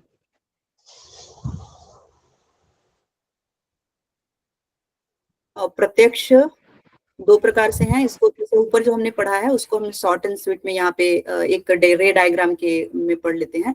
प्रत्यक्ष में है लौकिक प्रत्यक्ष जो कि प्रथम दृष्टि है, और दूसरा है अलौकिक प्रत्यक्ष। तो लौकिक प्रत्यक्ष को पुनः हम दो भागों में बांटते हैं, प्रत्यक्ष बाह्य प्रत्यक्ष और मानस प्रत्यक्ष। बाह्य प्रत्यक्ष में है पहला चाक्षुष, दूसरा घ्राणज, तीसरा स्पर्श, चौथा श्रोत्र, पांचवा राजस। और मानस में है मन के द्वारा जो प्राप्त प्रत्यक्ष होता है वो मानस प्रत्यक्ष में आता है। उसके बाद में फिर है अलौकिक प्रत्यक्ष, इसमें सामान्य लक्षणा प्रत्यक्ष, ज्ञान लक्षणा प्रत्यक्ष और योगज प्रत्यक्ष आते हैं। फिर द्वितीय दृष्टि में जो लौकिक प्रत्यक्ष हैं उनमें है निर्विकल्प प्रत्यक्ष, सविकल्प प्रत्यक्ष और सत्यभिज्ञा प्रत्यक्ष।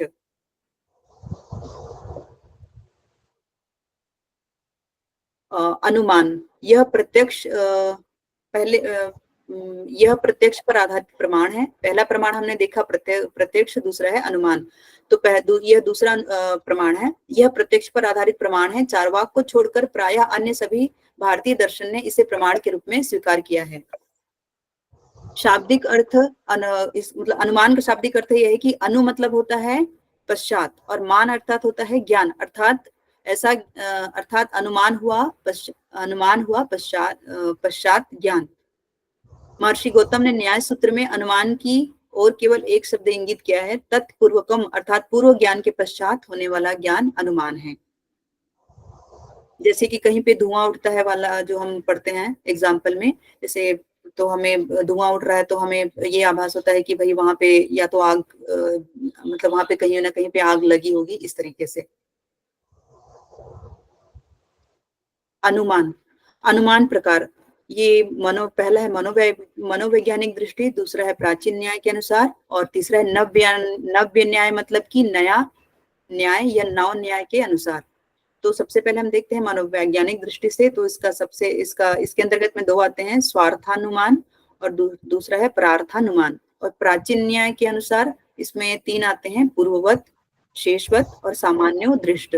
नव्य न्याय के अनुसार में आते हैं केवलान्वयी, केवल व्यतिरेकी, अन्वय व्यतिरेकी। आगे हम देखते हैं स्वार्थानुमान और परार्थानुमान। तो स्वार्थानुमान होता है, इस अनुमान का उपयोग व्यक्ति स्वयं अन्न प्राप्त करने के लिए करता है, स्वयं अनुमान प्राप्त करने के लिए करता है। जैसे कि पर्वत पर आग है, क्योंकि पर्वत पर धुआं है, जहां जहां धुआं होता है वहां वहां आग होती है, जैसे चूल्हे में। तो ये जो इस तरीके का जो अनुमान है वो स्वार्थानुमान के अंतर्गत में आता है। दूसरा है परार्थानुमान, जब दूसरों को समझाने के लिए अनुमान प्रमाण का उपयोग किया जाता है। जब खुद को समझना हो तो ये स्वार्थानुमान हो गया, जब दूसरों को समझाना हो तो ये परार्थानुमान हो गया। तो अनुमान प्रमाण का उपयोग किया जाता है तब उसे परार्थानुमान या परार्थ अनुमान कहते हैं। और परार्थानुमान को हम मैम थोड़ा ऊपर करेंगे, मैम ऊपर करेंगे, ये कंप्लीट नहीं हुआ है। स्वार्थानुमान को दो भागों में बांटेंगे, तो स्व अर्थ अनुमान होगा, और परार्थ मतलब परार्थ अनुमान में उसको हम दो भागों में डिवाइड करेंगे, तो परार्थ और ये अनुमान होगा। तो परार्थानुमान में इसमें 5 अवयव हैं, और जिसमें कि पहला है पर्वत में आग है, इसको प्रतिज्ञा कहा गया है, और क्योंकि वह धुआं है तो इसको चिन्ह बताया गया है, चिन्ह या हेतु या कारण बताया गया है। जहां जहां धुआं है वहां वहां आग है, जैसे चूल्हे में आग है तो इसको एक उदाहरण के रूप में बताया गया है। और पर्वत में धुआं है उसको उपनय के रूप में बताया गया है। और पर्वत में, इसलिए पर्वत में आग है, ये जो शब्द है, ये जो वाक्य है, इसको निगमन के रूप में बताया गया है। प्राचीन न्याय के अनुसार पहला पूर्वत, दूसरा शेषवत और तीसरा है सामान्यतो दृष्ट अनुमान। पूर्वत के अनुसार कारण के, पूर्वत में बताया गया है कारण के अनुसार, शेषवत में बताया गया है कार्य के अनुसार, और सामान्यतो दृष्ट अनुमान में बताया गया है सामान्यतः जैसा जाता है। तो जब हम सामान्यतः जैसा देखते हैं उस आधार पर अनुमान करते हैं, तब इसे सामान्यतो दृष्ट अनुमान कहते हैं। जैसे सींग वाले पशु की पूंछ देखते हैं। नव्य न्याय के अनुसार इसमें 3 प्रकार के हैं, केवलान्वयी, केवल व्यतिरेकी, अन्वय व्यतिरेकी। हेत्वाभास, जहां हेतु वास्तव में न हो पर हेतु के समान प्रतीत हो, वहां हेत्वाभास या हेतु का आभास होता है। इस तरह हेत्वाभास न्याय दर्शन के अनुमान प्रमाण में प्रयुक्त हेतु के गलत प्रयोग की ओर इंगित करता है। इस तरह हेत्वाभास न्याय दर्शन के अनुमान प्रमाण में प्रयुक्त हेतु के गलत प्रयोग की ओर इंगित करता है। हेत्वाभास के प्रकार न्यायिकों ने 5 प्रकार के हेत्वाभासों की चर्चा की है। पहला है सव्यभिचार, दूसरा है विरुद्ध, तीसरा है सप्रतिपक्ष, चौथा है असिद्ध और 5वां है बाधित। ये 5 प्रकार के हेत्वाभास हैं। उपमान प्रमाण, उपमान प्रमाण न्याय दर्शन द्वारा प्रस्तुत तीसरा प्रमाण है। चार्वाक, बौद्ध, वैशेषिक, सांख्य ये सभी इसे स्वीकार नहीं करते हैं। मतलब कि चार्वाक, बौद्ध, वैशेषिक, सांख्य इसे स्वीकार नहीं करते हैं। वेदांती एवं मीमांसक अवश्य इसे स्वतंत्र प्रमाण मानते हैं, किंतु वे इसका कुछ भिन्न अर्थ निकालते हैं। उपमान का अर्थ उप प्लस मान, इन 2 शब्दों से मिलकर बना है। उपमान का अर्थ है उपमा, अर्थात सादृश्यता के आधार पर प्राप्त ज्ञान। वस्तुतः इस प्रमाण के द्वारा उस वस्तु का ज्ञान प्राप्त करते हैं जो यद्यपि हमारे लिए अज्ञात है, किंतु जिसके सदृश वस्तु हमें पहले से ज्ञात है।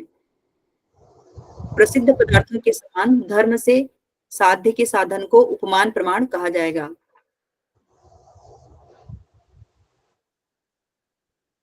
अगला है शब्द प्रमाण।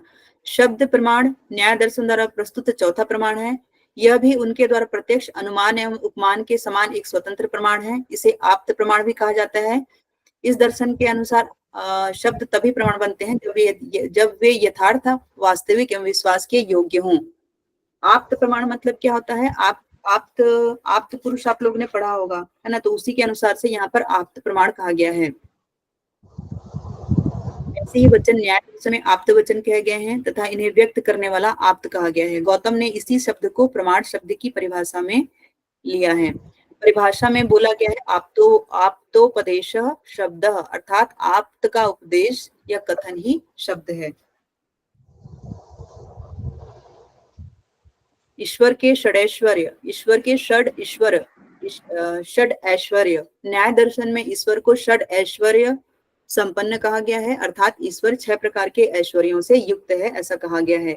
ये 6 ऐश्वर्य हैं आधिपत्य, वीर्य, यश, श्री, ज्ञान और वैराग्य। ईश्वर में ये षड ऐश्वर्य पूर्ण एवं अखंड रूप से विद्यमान है और इसमें है सत्कार्यवाद, न्याय वैशेषिकों का कारणता का सिद्धांत असत्कार्यवाद है। इसके अनुसार कार्य उत्पत्ति के पूर्व कारण में छिपा नहीं रहता है, बल्कि यह एक नई उत्पत्ति है, यह एक नूतन कृति है, ऐसा न्याय दर्शन कहता है। Thank you all of you. Thank you ma'am. Ma'am इसके आगे राधिका मैम लेंगी। Okay,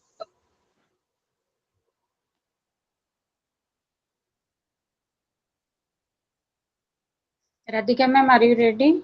Shall I present? Yes, ma'am. Okay, fine.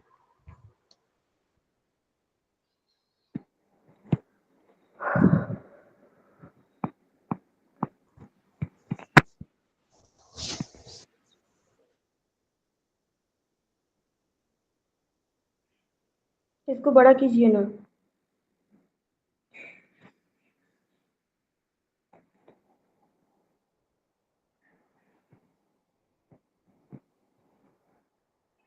Clear नहीं दिख रहा है, उसको थोड़ा सा बड़ा कीजिए।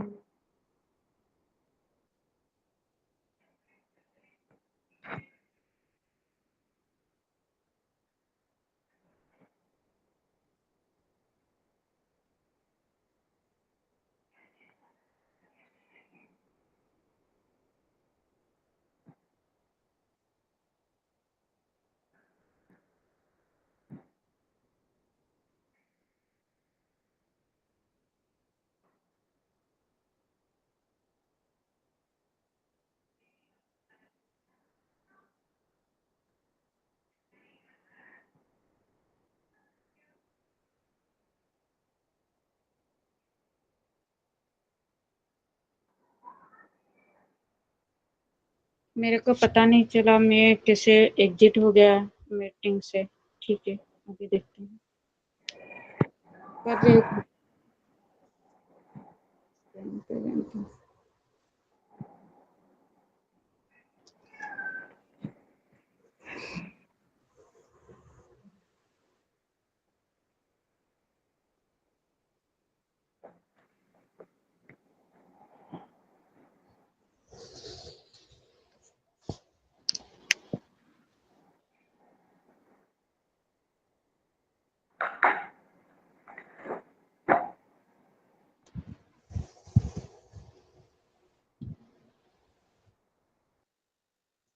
स्क्रीन सबको दिखाई दे रहा है?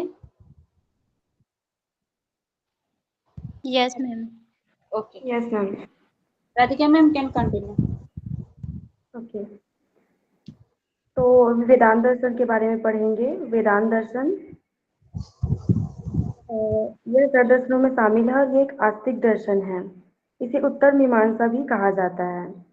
यह दर्शन बादरायण द्वारा लिखित ब्रह्म सूत्र पर आधारित है। इसके प्रणेता जो है वो बादरायण है और इसमें मुख्य जो है वो ब्रह्म सूत्र है। इस दर्शन के प्रसिद्ध आचार्य आदि गुरु शंकराचार्य हैं और जो अद्वैत वेदांत का सिद्धांत दिए थे, जो प्रस्थानत्रयी पर आधारित है। प्रस्थानत्रयी जो है वो 3 चीजें हैं इसमें, उपनिषद है, गीता है और ब्रह्म सूत्र है। वेदों का अंतिम भाग उपनिषद पर आधारित होने के कारण इसे वेदांत कहा गया है। जो 4 वेद हैं उन्हें 3-3 भागों में बांटा गया है, संहिता, ब्राह्मण और आरण्यक या उपनिषद। तो उसके जो अंतिम भाग उपनिषद है उसी के बेस पे ये है। और इसका प्रथम सूत्र है अथातो ब्रह्म जिज्ञासा। नेक्स्ट, आगे कीजिए।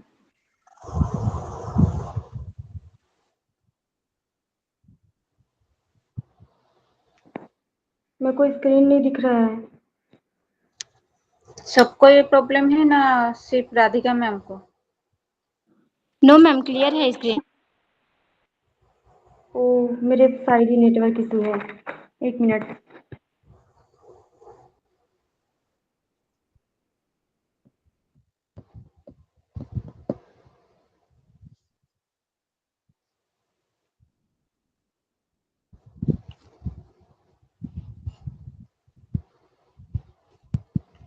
हाँ दिख रहा है। और वेदांत दर्शन के प्रसिद्ध आचार्य हैं, तो सबसे पहले शंकराचार्य, और ये अद्वैतवाद को मानते थे। वाद मतलब ये सिर्फ ब्रह्म की सत्ता को मानते थे। उसके बाद है रामानुज। रामानुज जो है विशिष्टाद्वैत को मानते थे, मतलब ये ब्रह्म की सत्ता को मानते थे, साथ में जगत और जीव की सत्ता को भी मानते थे।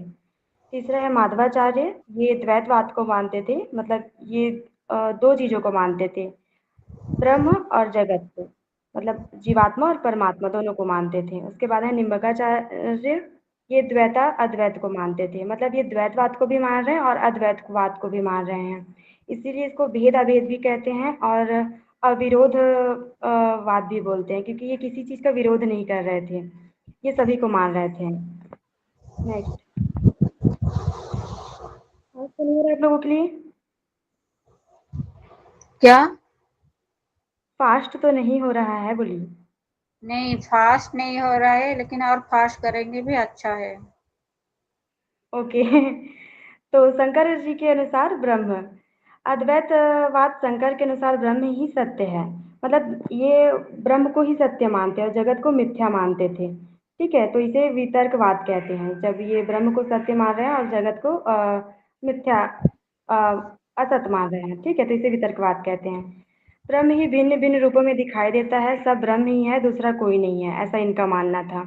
और ये सत्कार्यवाद को भी मानते थे, ब्रह्म ही विवर्तित होकर अनेक रूपों में दिखाई देते हैं। ठीक है, ये शंकर जी के अनुसार है, ब्रह्म के बारे में उन्होंने ऐसे एक्सप्लेन किया है। हाँ, तो शंकर के अनुसार जगत, तो इन्होंने जगत को तीन प्रकार से की सत्ता बताई है। पहले है प्रतिभाषिक सत्ता, प्रतीति मात्र जो होता है ना, मतलब हमें किसी चीज का सिर्फ आभास होता है, जैसे कि रस्सी में सांप को देख लेते हैं, ऐसा एक आभास होता है, वो है ना। और दूसरा व्यवहारिक सत्ता, ये व्यवहार मतलब जगत जो है ना, जो चीजें हमें दिखाई देती है, जो हमारे व्यवहार में जागृत अवस्था में हमें जो दिखती है, जैसे कुर्सी, घर, चीजें, वो है। और तीसरा थर्ड है पार पारमार्थिक सत्ता, है ना, जो जो परम सत्य नित्य ब्रह्म है उनको माना है, निर्गुण ब्रह्म है उनको। ठीक है, परमार्थिक सत्ता ही परम सत्य है, अन्य दोनों केवल मिथ्या है, मतलब जो प्रतिभाषिक सत्ता है और व्यवहारिक सत्ता है वो मिथ्या है बोल रहे हैं, और जो पारमार्थिक सत्ता है ना, वही सत्य है। आगे, आगे कर लिया मैम। अरे यार मेरे फिर स्क्रीन नहीं दिख रहा है। ठीक है, आप ना आपकी तरफ से पीडीएफ ओपन करिए, आप बोलते जाइए, मैं आपको सुन के इस हिसाब से स्लाइड। ओके, वेदांत दर्शन ना। जी जी।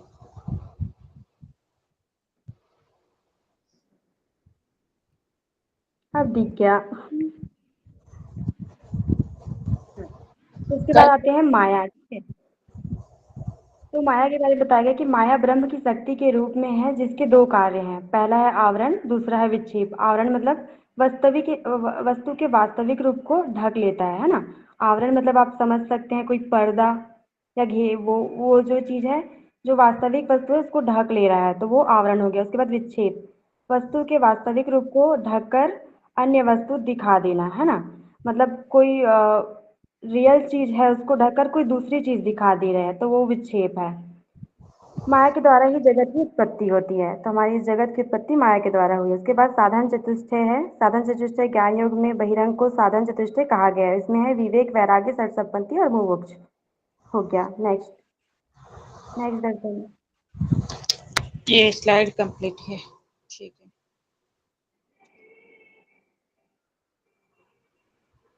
कौन सा खोल रहे हो आप? रुकिए रुकिए, बोल रही हूँ। वेदांत दर्शन खत्म हुआ, वैशेषिक दर्शन। नहीं नहीं, वेदांत हो गया। हाँ, वेदांत हो गया, वैशेषिक। हाँ ठीक है, वैसे सीखना। सबको दिखाई दे रहा है screen? Yes ma'am. Okay, thank you ma'am, शुरू करिए।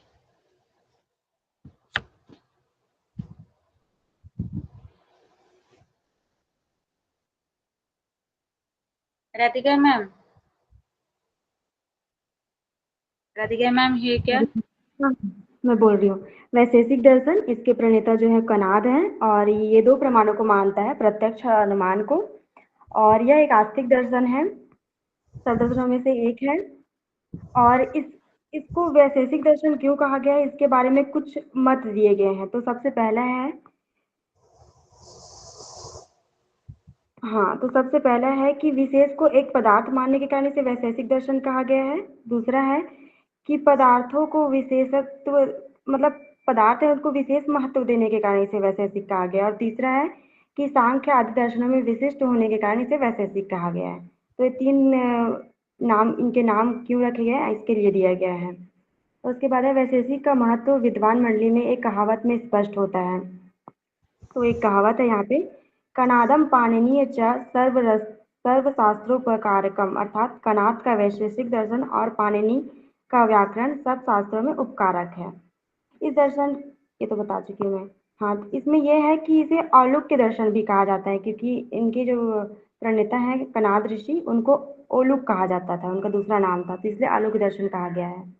उसके बाद है, इस दर्शन का पहला प्रामाणिक ग्रंथ था वो था वैशेषिक सूत्र। और इसमें जो फर्स्ट बोल सकते हैं ये श्लोक है या सूत्र है, वो है अथातो धर्म व्याख्यास्म, मतलब अ, अब धर्म की हम व्याख्या करते हैं, है ना। जैसे योग दर्शन में पहला है ना, पहला सूत्र है ना, अथ योगा अनुशासनम, है ना, तो वो वैसे ही इसका पहला श्लोक यही है। उसके बाद दूसरा है, यतो अभ्युदयनिश्रेष्य सिद्धिस्य धर्मः, अर्थात जिसे यथार्थ ज्ञान, अभ्युदय और निश्रेष्य मोक्ष की सिद्धि हो वही धर्म है। इसमें दो प्रमाण की चर्चा की गई, मैंने बता दिया आप लोगों को, प्रत्यक्ष और अनुमान। उसके बाद इसके मुख्य विषय क्या है, 7 प्रकार के पदार्थ और 5 प्रकार के कर्म।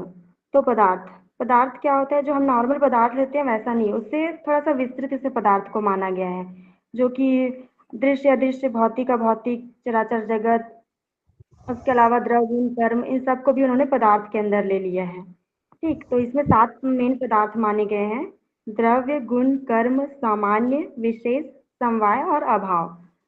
तो सबसे पहले आते हैं द्रव 9 प्रकार के हैं, ठीक है। ये सबसे प्रथम है, सभी सप्त पदार्थों में सबसे प्रथम है। और जो गुण और कर्म है ना, वो अपना स्वतंत्र अस्तित्व नहीं रहते, वो इसके साथ है, द्रव के साथ है, ठीक है। और द्रव वह है जो गुण और क्रिया का आधार है, उसका आश्रय स्थल है। ठीक, अब द्रव 9 प्रकार के हैं। इसमें पंच महाभूत आते हैं हमारे, और उसके बाद आता है काल, दिक्, आत्मा और मन। ठीक, तो सबसे पहले पंच महाभूत में पृथ्वी है। पृथ्वी के लक्षण बताए गए हैं कि पृथ्वी जो है वो रूप रस गंध स्पर्शवती पृथ्वी, ठीक है। तो रूप रस गंध और स्पर्श, ये पृथ्वी के लक्षण है। और पृथ्वी का मुख्य लक्षण है इसमें जो प्रमुख है वो है गंध। उसके बाद आते हैं जल में। तो जल है रूप रस स्पर्शवत्य आपो द्रवा, ठीक है। तो इसमें रूप रस और स्पर्श, ये जल के लक्षण है। और इसमें जो मेन है वो क्या है, रस है, जल का मेन लक्षण रस। थोड़ा स्लो बोलो मैडम, बहुत तेज हो रहा। Okay okay. तो तीसरा है तेज। तो तेज है, इसके दो ये हैं, तेज और रूप, नहीं रूप और स्पर्श, ठीक है। तो इसमें तेज का जो मेन लक्षण है वो है रूप। उसके बाद आते हैं वायु। वायु का एक ही लक्षण बताया गया है, स्पर्श। और आकाश के बारे में बताया गया कि आकाश जो है वो रूप रस गंध या स्पर्श, इनसे, इन गुणों से मतलब ऐसे इनके गुण नहीं है। इनके गुण क्या है, शब्द इसका गुण है, ठीक है। उसके बाद आते हैं काल और दिक्, ठीक है। तो पहले और बाद, एक साथ, देर और शीघ्र आदि काल के लक्षण हैं, ठीक है। ये काल के लक्षण बताए गए हैं कि काल कैसा है, कि पहले और बाद है, एक साथ है, देर और शीघ्रता है, ठीक। काल वह है जो युवाओं को यौवन की भावना प्रदान करता है और समकालीनता त्वरा की कल्पना उत्पन्न करता है। काल को आप, जैसे होता है ना भूत वर्तमान भविष्य, ऐसे काल से ले सकते हो, ठीक है। और उसके बाद दिक् के लक्षण बताए गए हैं। दिक् को दिशा या फिर क्या बोल सकते हैं इसको, देश, ऐसा कुछ ले सकते हैं ना। तो वो दिक् के बारे में बताया गया कि यह इधर है वह उधर है, यह दिक् का लक्षण है, ठीक है। उसके बाद आते हैं आत्मा और मन। आत्मा और मन ये दोनों ही शरीर से बद्ध होते हुए भी शरीर से पृथक नित्य है।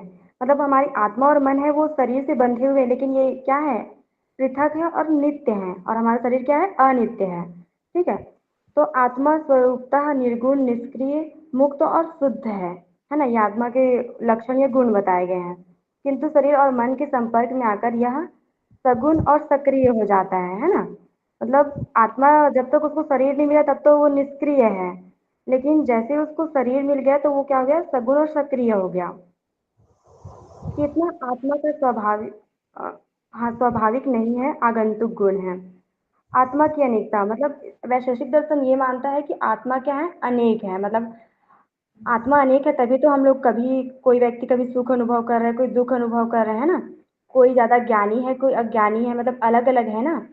तो ये वही मान रहा है कि आत्मा अलग अलग है, इसलिए ये सब गुण भी सब लोगों में अलग अलग होते हैं। कोई कभी सुखी होता है, कभी दुखी, कोई ज्यादा ज्ञानी है, कोई कम ज्ञानी है। ठीक है, उसके बाद ये होता है कि यदि आत्मा एक ही होती तो एक के जन्म या मोक्ष, दूसरे का जन्म या मोक्ष संभव हो जाता है ना। मतलब अगर इसमें बोल रहे कि आत्मा, वैसे मान रहे कि अलग अलग है, लेकिन अगर मान ले कि आत्मा एक है तो ऐसे में एक का जन्म हुआ तो दूसरे का भी जन्म होगा, एक को मोक्ष मिल गया तो दूसरे को भी मोक्ष मिल गया, तो लेकिन ऐसे तो नहीं होता ना। तो ये क्या है, आत्मा अनेक है। उसके बाद आते हैं गुण। तो वैसे ऐसे फास्ट हो रहा है क्या? नो। हाँ, तो उसके बाद आते हैं गुण। वैसे में गुण को भी एक पदार्थ माना गया है। ठीक है, और ये क्या है, हाँ ये इसकी स्वतंत्र नहीं है, स्वतंत्र नहीं है। ठीक है,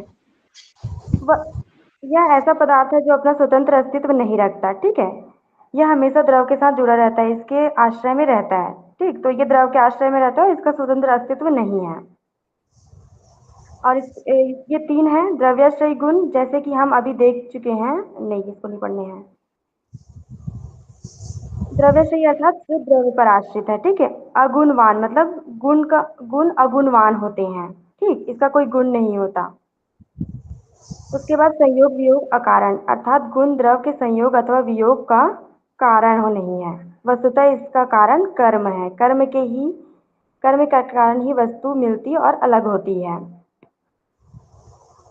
और ये बोलते हैं अनुच्छेद, गुण द्रव पर आश्रित तो अवश्य रहता है, किंतु कर्म के समान वह गुण में सक्रिय नहीं होता, वरन यह निष्क्रिय होकर रहता है, इसीलिए उसे अनुच्छेद कहा गया है। गुणों के भेद, वैशेषिक गुण में गुण 24 प्रकार के बताए। मतलब इसमें ये बोल रहे हैं कि जो कर्म है ना वो हमेशा द्रव के साथ रहता है, लेकिन गुण हमेशा द्रव के साथ के ऊपर आश्रित नहीं रहता, ये बताया गया। ठीक है, अब गुण 24 बताए गए हैं। तो इसके नाम तो वैसे ऐसे नहीं आते कि नाम बताओ करके, लेकिन ऐसे आ सकते हैं कि कितने गुण बताए गए हैं ना क्वेश्चन में, तो आपको बताना पड़ेगा। रूप, रस, गंध, स्पर्श, संख्या, परिणाम, पृथकत्व, संयोग वियोग, दूरी, समीपता, बुद्धि, सुख दुख, इच्छा द्वेष, प्रयत्न, गुरुत्व, द्रव्यत्व, स्नेह, संस्कार, धर्म अधर्म और शब्द। ठीक है, तो आप बस ये याद रख लेना कि इसमें 24 गुण बताए गए हैं। उसके बाद आते हैं कर्म।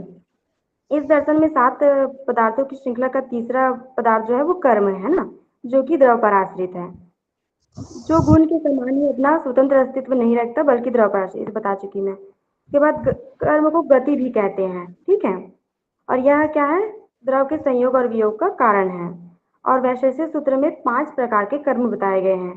इसमें सबसे फर्स्ट है उत्क्षेपणम, अर्थात ऊपर जाना, अवक्षेपणम अर्थात नीचे जाना, आकुंचनम अर्थात सिकुड़ना, प्रसारणम मतलब फैलना, और गमनम अर्थात चलना। ठीक है, उसके बाद है सामान्य। संसार में हमें असंख्य पदार्थ दृष्टिगोचर होते हैं। इस असंख्य पदार्थों में कुछ एक दूसरे से सर्वथा भिन्न तो कुछ एक दूसरे से समानता लिए हुए दिखाई देते हैं। पदार्थों में समानता का यह गुण ही उन्हें एक कोटि में लाता है। मतलब ना, तो ये बोल रहे हैं कि कुछ, जैसे हम लोग कुछ चीजों को देखते हैं जो भिन्न होते हैं और कुछ समानता लिए होते हैं ना, तो समानता मतलब सामान्य, ऐसा कुछ बताया गया इसमें। सामान्य का अपना स्वतंत्र अस्तित्व मानता है, मतलब इसका अपना स्वतंत्र अस्तित्व है। जैसे गुण और कर्म है ना, उनके स्वतंत्र अस्तित्व नहीं है, वो द्रव के ऊपर आश्रित है। ठीक है, लेकिन सामान्य क्या है, इसका स्वतंत्र अस्तित्व है। और सामान्य 3 प्रकार के हैं, पर, अपर और परापर। पर जो है वो सर्वाधिक व्यापक है, जैसे कि सत्ता। ठीक है, और अपर जो सबसे कम व्यापक है, जैसे कि घटत्व। और परापर जो पर और अपर के बीच व्यापकता रखता है, जैसे कि द्रव्यत्व। ठीक, उसके बाद आते हैं विशेष। ये हम क्या पढ़ रहे हैं? जो 7 पदार्थ है ना उसको पढ़ रहे हैं ना? वैशेषिक दर्शन में विशेष एक ऐसा पदार्थ है जो विशेष के सामान्य अर्थ से अलग अपना एक विशिष्ट अर्थ रखता है। ठीक है, विशेष मतलब समझो स्पेशल ना, तो वैसे ही इसका अलग अस्तित्व है। सामान्यतः हम दो समान दिखने वाली वस्तुओं में भी अंतर कर लेते हैं। मतलब कोई चीज़ें सेम सिमिलर दिख रही है ना, बट उसमें हम डिफ्रेंशिएट कर लेते हैं ना कि ये ऐसा है करके, तो वो उसी को बोल रहे हैं। मतलब उसमें स्पेशल क्या है वो ढूंढ लेते हैं। ठीक है, विशेष एक परमाणु को दूसरे से पृथक बताने वाला पदार्थ है। ये हो गया इसका, और इसमें और कुछ नहीं है। उसके बाद समवाय। समवाय मतलब संसार में हम विभिन्न वस्तुओं को के मध्य अनेक प्रकार के संबंध देखते हैं। कुछ संबंध क्षणिक या अनित्य होते हैं, तो कुछ स्थायी अनित्य होते हैं। मतलब ना, इसमें बताया कि दो चीजें होती है। एक मिनट। हाँ, इसमें दो चीजें होती है कि जो एक होती है क्षणिक और नित्य होती है। जैसे कि नाव में पानी है ना? कलम के द्वारा हम कागज में कुछ लिख रहे हैं तो वो कुछ टाइम तक लिखेंगे ना हम। और नाव में जो सॉरी, पानी में जो नाव है वो कुछ टाइम तक रहेगा, तो ये क्षणिक हो गया, अनित्य हो गया। लेकिन कुछ चीजें जो होती है वो स्थायी होती है। जैसे कि अ, जो कपड़े होते हैं वो तंतुओं से बने होते हैं, तो वो स्थायी होते हैं ना। अगर तंतु नष्ट हो गया तो कपड़ा नष्ट हो जाएगा। तो ये है इसका। ठीक है, तो इसमें क्या होता है कि एक प्रथम प्रकार के संबंध को संयोग संबंध कहते हैं, और जो दूसरे प्रकार के संबंध है उसको समवाय संबंध कहते हैं। ठीक, मतलब जो स्थायी है ना, नित्य है, उसको बोल रहे हैं। कारण और कार्य के मध्य होता है, तथा यहाँ यह प्रतीति भी रहती है कि कार्य कारण के मध्य है। जैसे मिट्टी और घड़े के मध्य कार्य कारण संबंध रहता है ना, ये वो सत्कार्यवाद वाला बता रहे हैं। और हमें यह प्रतीति भी रहती है कि मिट्टी घड़े के मध्य है। यह वह संबंध है जो उन वस्तुओं में रहता है जिन्हें पृथक नहीं किया जा सकता, तथा जो परस्पर आधार आधेय में रहते हैं। मतलब वही जो मैं बताई ना कि कपड़ा और तंतु, तंतुओं से मिलकर कपड़ा बना हुआ है, तो हम उसको पृथक नहीं कर सकते, वो एक साथ ही रहेंगे। और अगर हम तंतुओं को नष्ट करेंगे तो कपड़ा नष्ट हो जाएगा, और कपड़े को नष्ट करेंगे तो तंतु नष्ट हो जाएगा। तो ये लास्ट लाइन में वही बता रहा है। उसके बाद है अभाव। अभाव को उन्होंने स्वतंत्र पदार्थ की संख्या नहीं दी है। ठीक है, ये अभाव जो है वो पहले 6 ही पदार्थ थे, उसके बाद ये 7वां जो अभाव है ना उसको बाद में ऐड किया गया था। तो पहले इसको स्वतंत्र संज्ञा नहीं दी गई थी, फिर उसके बाद इसको स्वतंत्र संज्ञा दे दी गई, मतलब इसको मान लिया गया। ठीक है, अब इसमें अभाव बोला कि अभाव नास्ति शब्द का बोधक है। जैसे रात्रि में आकाश में सूर्य का न होना, अथवा पड़े पड़े नहीं होगा, ये घड़े हो गए। घड़े में पानी का ना होना अभाव है। ठीक है, जैसे कि रात्रि में सूर्य नहीं है तो यह एक अभाव हो गया ना, और घड़े में पानी नहीं है तो पानी का अभाव हो गया ना, तो ये इस तरीके का अभाव है। ठीक है, मतलब इसमें जो भी दिया गया ना, विशेष सामान्य अभाव, ये जो जनरली हम लोग जो मीनिंग निकालते हैं ना, वही है इसका मीनिंग। अब अभाव के भेद हैं। अभाव के मोटे तौर पर दो भेद किए गए हैं, एक है ससर्गा भाव और दूसरा अन्योन्या भाव। तो ससर्गा भाव क्या होता है कि एक वस्तु में दूसरी वस्तु का अभाव रहता है। ठीक है, जैसे कि अगर रात को चंद्रमा निकली है तो उस टाइम हमें गर्मी नहीं लगेगा। ठीक, मतलब गर्मी का अभाव रहेगा। और आग है, आग मतलब उष्ण गर्म ना, तो वहां पे शीतलता का अभाव रहेगा, तो इसे बोलते हैं ससर्गा अभाव। ठीक, उसके बाद अन्योन्या अभाव।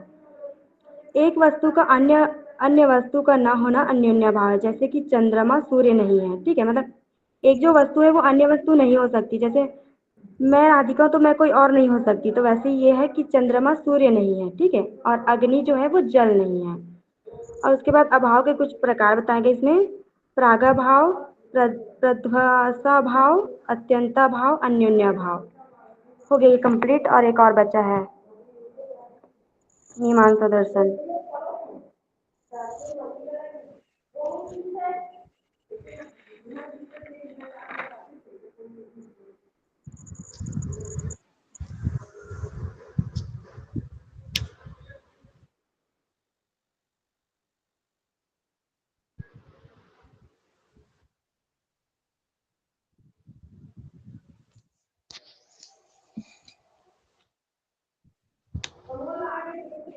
एक मिनट।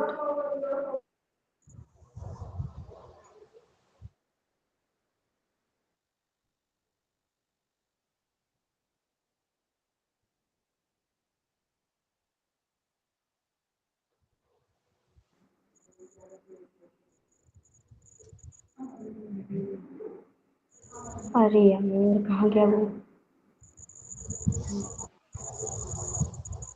हाँ, थर्ड है मीमांसा दर्शन। तो मीमांसा भी एक आस्तिक दर्शन है और ये जो है वो वेदों की प्रामाणिकता को नहीं मानती, मतलब ये तो पूरा वेदों के ऊपर आधारित है ना, इसलिए। और ये वेद के दो अंग हैं, ये ज्ञान कांड और कर्म कांड। ज्ञान कांड जो उपनिषद है और कर्म कांड जो कि अ, वेदों के ब्राह्मण ग्रंथ के यज्ञ आदि कर्म कांड है ना, उससे लिया गया है, ठीक। तो वेद के ज्ञान कांड की मीमांसा वेदांत दर्शन से शुरू हुई है। वेद के कर्म कांड की मीमांसा मीमांसा दर्शन से शुरू हुई है। इस दर्शन को कर्म मीमांसा या पूर्व मीमांसा भी कहते हैं, ठीक है। और वो है ना, वेदांत है उसको उत्तर मीमांसा कहते हैं। जैमिनी को मीमांसा दर्शन का प्रणेता माना जाता है, ठीक। और इसका जो प्रमुख मूल ग्रंथ है वो है मीमांसा सूत्र। और इसमें प्रमाण, तो ये 6 प्रमाणों को मानता है: प्रत्यक्ष, अनुमान, उपमान, शब्द, अर्थापत्ति और अनुपलब्धि। तो इसमें आप लोगों को प्रत्यक्ष को तो पता ही है, इसमें अर्थापत्ति को बताया गया है कि क्या है। अर्थ और पत्ति, इन दो शब्दों के क्रमशः अर्थ हैं विषय और कल्पना, इसीलिए अर्थापत्ति का अर्थ है किसी विषय की कल्पना करना। जैसे इसका एक एग्जाम्पल था कि देवदत्त बहुत मोटा है, तो मतलब देवदत्त दिन में खाना नहीं खाता, मीन्स वो रात को खाना खाता है, ठीक है। और उसके बाद अनुपलब्धि, एक मिनट,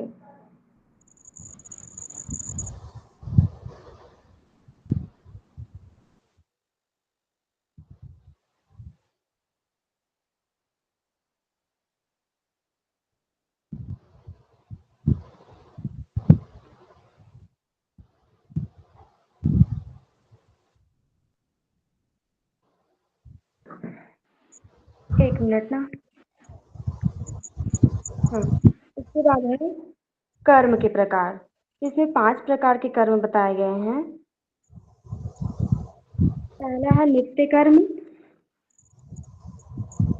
नित्य कर्म ऐसे कर्म होते हैं जिन्हें हमें डेली करना रहता है, ठीक है। और इनको करने से हमें कोई पुण्य नहीं मिलता, लेकिन अगर हम इन्हें नहीं करेंगे तो हमें पाप के भागीदारी होंगे। और उसके बाद है नैमित्तिक कर्म। नैमित्तिक कर्म उन कर्मों को कहा जाता है जो विशेष अवसरों पर किए जाते हैं, और इस कर्म को करने से विशेष लाभ नहीं होता, परंतु यदि नहीं किया जाए तो पाप संचय होता है। और उसके बाद काम्य कर्म, जो हम किसी कामना की इच्छा से कर्म करते हैं उसे काम्य कर्म कहते हैं, और इन्हें नहीं करने से हमें कोई पाप नहीं होता। निषिद्ध कर्म मतलब ऐसे कर्म जो हमें नहीं करने चाहिए, और अगर हम इन्हें करते हैं तो हम पाप के भागी होते हैं। जैसे कि किसी के ऊपर अत्याचार नहीं करना चाहिए, ऐसे कुछ। और प्रायश्चित कर्म मतलब अगर हम कुछ ऐसे कर्म कर दिए है ना, गलत कर्म कर दिए, तो उसको ठीक करने के लिए जो हम कर्म करते हैं उसे प्रायश्चित कर्म कहते हैं। जैसे हाँ, मतलब किसी भी गलत या अच्छे कर्म नहीं किए उसका प्रायश्चित करने के लिए ना, उसके सुधार के लिए जो कर्म करते हैं वो आएगा। उसके बाद आता है अपूर्व का सिद्धांत। ये जो है वो अपूर्व का सिद्धांत जो कुमारिल ने दिया था, एक ऐसी स्थिति में कर्म एवं कर्मफल के बीच एक अदृश्य अतिलौकिक कड़ी मानना आवश्यक है, यही अपूर्व है। मतलब मीमांसा दर्शन है वो ये मानता है कि हम जो भी कर्म करते हैं ना उसे हमें उसका फल हमें अवश्य मिलेगा करके, है ना। तो फिर इसमें प्रश्न आता है कि हम जो कर्म कर लिए हैं वो उसका फल कब मिलेगा, कैसे मिलेगा, है ना, क्योंकि तुरंत तो हमें नहीं मिल जाता फल किसी चीज का। और इसका निर्धारण कैसे होगा कि हमें इसका फल ऐसे मिलेगा ऐसे करके। तो यहाँ पे फिर अपूर्व का सिद्धांत आता है। अपूर्व का सिद्धांत में जो कुमारिल है वो क्या कहते हैं कि कर्म के द्वारा उत्पन्न निश्चित शक्ति है जो परिणाम तक पहुंचती है। मतलब हम जो कर्म करते हैं ना उससे हमें एक निश्चित या अदृश्य शक्ति प्राप्त होती है, ठीक है, जो जो हमें परिणाम तक पहुंचाती है, और उसके हमें अच्छे या बुरे परिणाम मिलते हैं। मतलब आप कोई भी कर्म किए ना तो वो इकट्ठी हो गई, एक शक्ति इकट्ठी हो गई है ना। तो फिर आगे चल के आपको उसके परिणाम, या तो अगर आपने अच्छे कर्म किए तो आपको अच्छा परिणाम मिलेगा, और अगर बुरे कर्म किए तो उसका बुरा परिणाम मिलेगा। ये बता रहा है इसमें अपूर्व के सिद्धांत में, ठीक है। उसके बाद आते हैं वेद के विषय, विधि, निषेध आदि। तो वेद की विषय वस्तु का वर्गीकरण 5 भागों में किया गया है। पहले है विधि, मंत्र, 5 भाग बता रही हूँ। विधि, मंत्र, नाम, देव, निषेध और अर्थवाद। तो सबसे पहले आते हैं विधि। कुछ हुआ? विधि, विधिपरक आदेश वे आदेश हैं जो व्यक्ति को विशेष कर्म करने के लिए प्रेरित करते हैं। ठीक है, मतलब हमें ऐसे कुछ विशेष कर्म करने चाहिए जिससे हमें विशेष फल मिल सके, जैसे कि स्वर्ग कामो जयते, मतलब अगर आपको स्वर्ग की इच्छा है तो आप यज्ञ करिए, है ना, ऐसे ही। और ये विधि जो है वो 4 प्रकार के हैं: उत्पत्ति विधि, विनियोग विधि, प्रयोग विधि और अधिकार विधि। तो उत्पत्ति विधि के बारे में बता रहे हैं कि यह कर्म के स्वरूप मात्र को बतलाने वाली है। और विनियोग विधि है, यह कर्म के अंग तथा प्रधान विषय की संबोधक है। प्रयोग विधि यह कर्म से उत्पन्न फल के स्वामित्व की ओर संकेत करती है। अधिकार विधि या प्रयोग की शीघ्रता की ओर बोधक विधि है। ऐसे कुछ एकदम डिटेल में नहीं पूछते हैं, इसमें ऊपर ऊपर से ही पूछते हैं। उसके बाद आते हैं मंत्र। ये यज्ञकर्ता को यज्ञ से संबंधित विविध विषयों का स्मरण कराने में उपयोगी सिद्ध होते हैं, जैसे कि वे देवता जिन्हें ये लक्ष्य करके आहुतियां देनी है ना, मतलब वो हम लोग उसमें पढ़े ना, उपनिषद में, मुंडको उपनिषद में हम लोगों ने पढ़ा है कि उसमें क्या है, किसी देवता का आह्वान करने के लिए उसको आहुतियां देती है ना, अलग अलग नाम से, अलग अलग मंत्र से आहुति देते हैं, जैसे ओम प्रजापते स्वाहा, ओम इंद्राय स्वाहा, ऐसा कुछ दिया हुआ है मुंडको उपनिषद में, तो वैसी ही आहुतियां बता रही है इसमें। ठीक है, उसके बाद है नामधेय। नामधेय यज्ञ के नाम को कहा जाता है, मतलब अलग अलग यज्ञ है ना, तो उनके अलग अलग नाम होते हैं। जैसे सर इसमें बताए थे कि अतिथि यज्ञ होता है, पितृ यज्ञ होता है, ब्रह्म यज्ञ होता है, देव यज्ञ और बलि वैश्वदेव यज्ञ। वैसे एक अश्वमेध यज्ञ होता है। हाँ, तो ये अलग अलग यज्ञ के नाम बताए गए हैं, मतलब यज्ञ के अलग अलग नाम हैं। उसके बाद निषेध। निषेध विधि का उल्टा है ना। तो विधि में जैसे हमें क्या करना चाहिए ये बता रहे हैं, ठीक है, क्या क्या करना चाहिए, कैसे करना चाहिए। और निषेध में क्या बता रहे हैं कि क्या चीज़ नहीं करना चाहिए। तो जैसे कि हमें झूठ नहीं बोलना चाहिए, ये इसमें बता रहे हैं। अर्थवाद। ये वाक्य हैं जो वर्णनात्मक हैं, ये किसी पदार्थ के सच्चे गुण का कथन करते हैं। प्रभाकर के अनुसार अर्थवाद भी कर्म का सहायक बनकर ही प्रामाणिक हो सकता है ना। अर्थवाद मतलब किसी चीज को वर्णन कर रहे हैं ना, अर्थ बता रहे हैं। तो ये 3 प्रकार के हैं: अदृष्ट वस्तु की प्रशंसा करते हैं और निषिद्ध वस्तुओं की निंदा करते हैं, औरों के कर्मों का विवरण देते हैं और इतिहास के दृष्टांत हैं। ठीक, उसके बाद आता है लास्ट, ज्ञाततावाद और त्रिपुटी प्रत्यक्ष। ठीक है, तो इसमें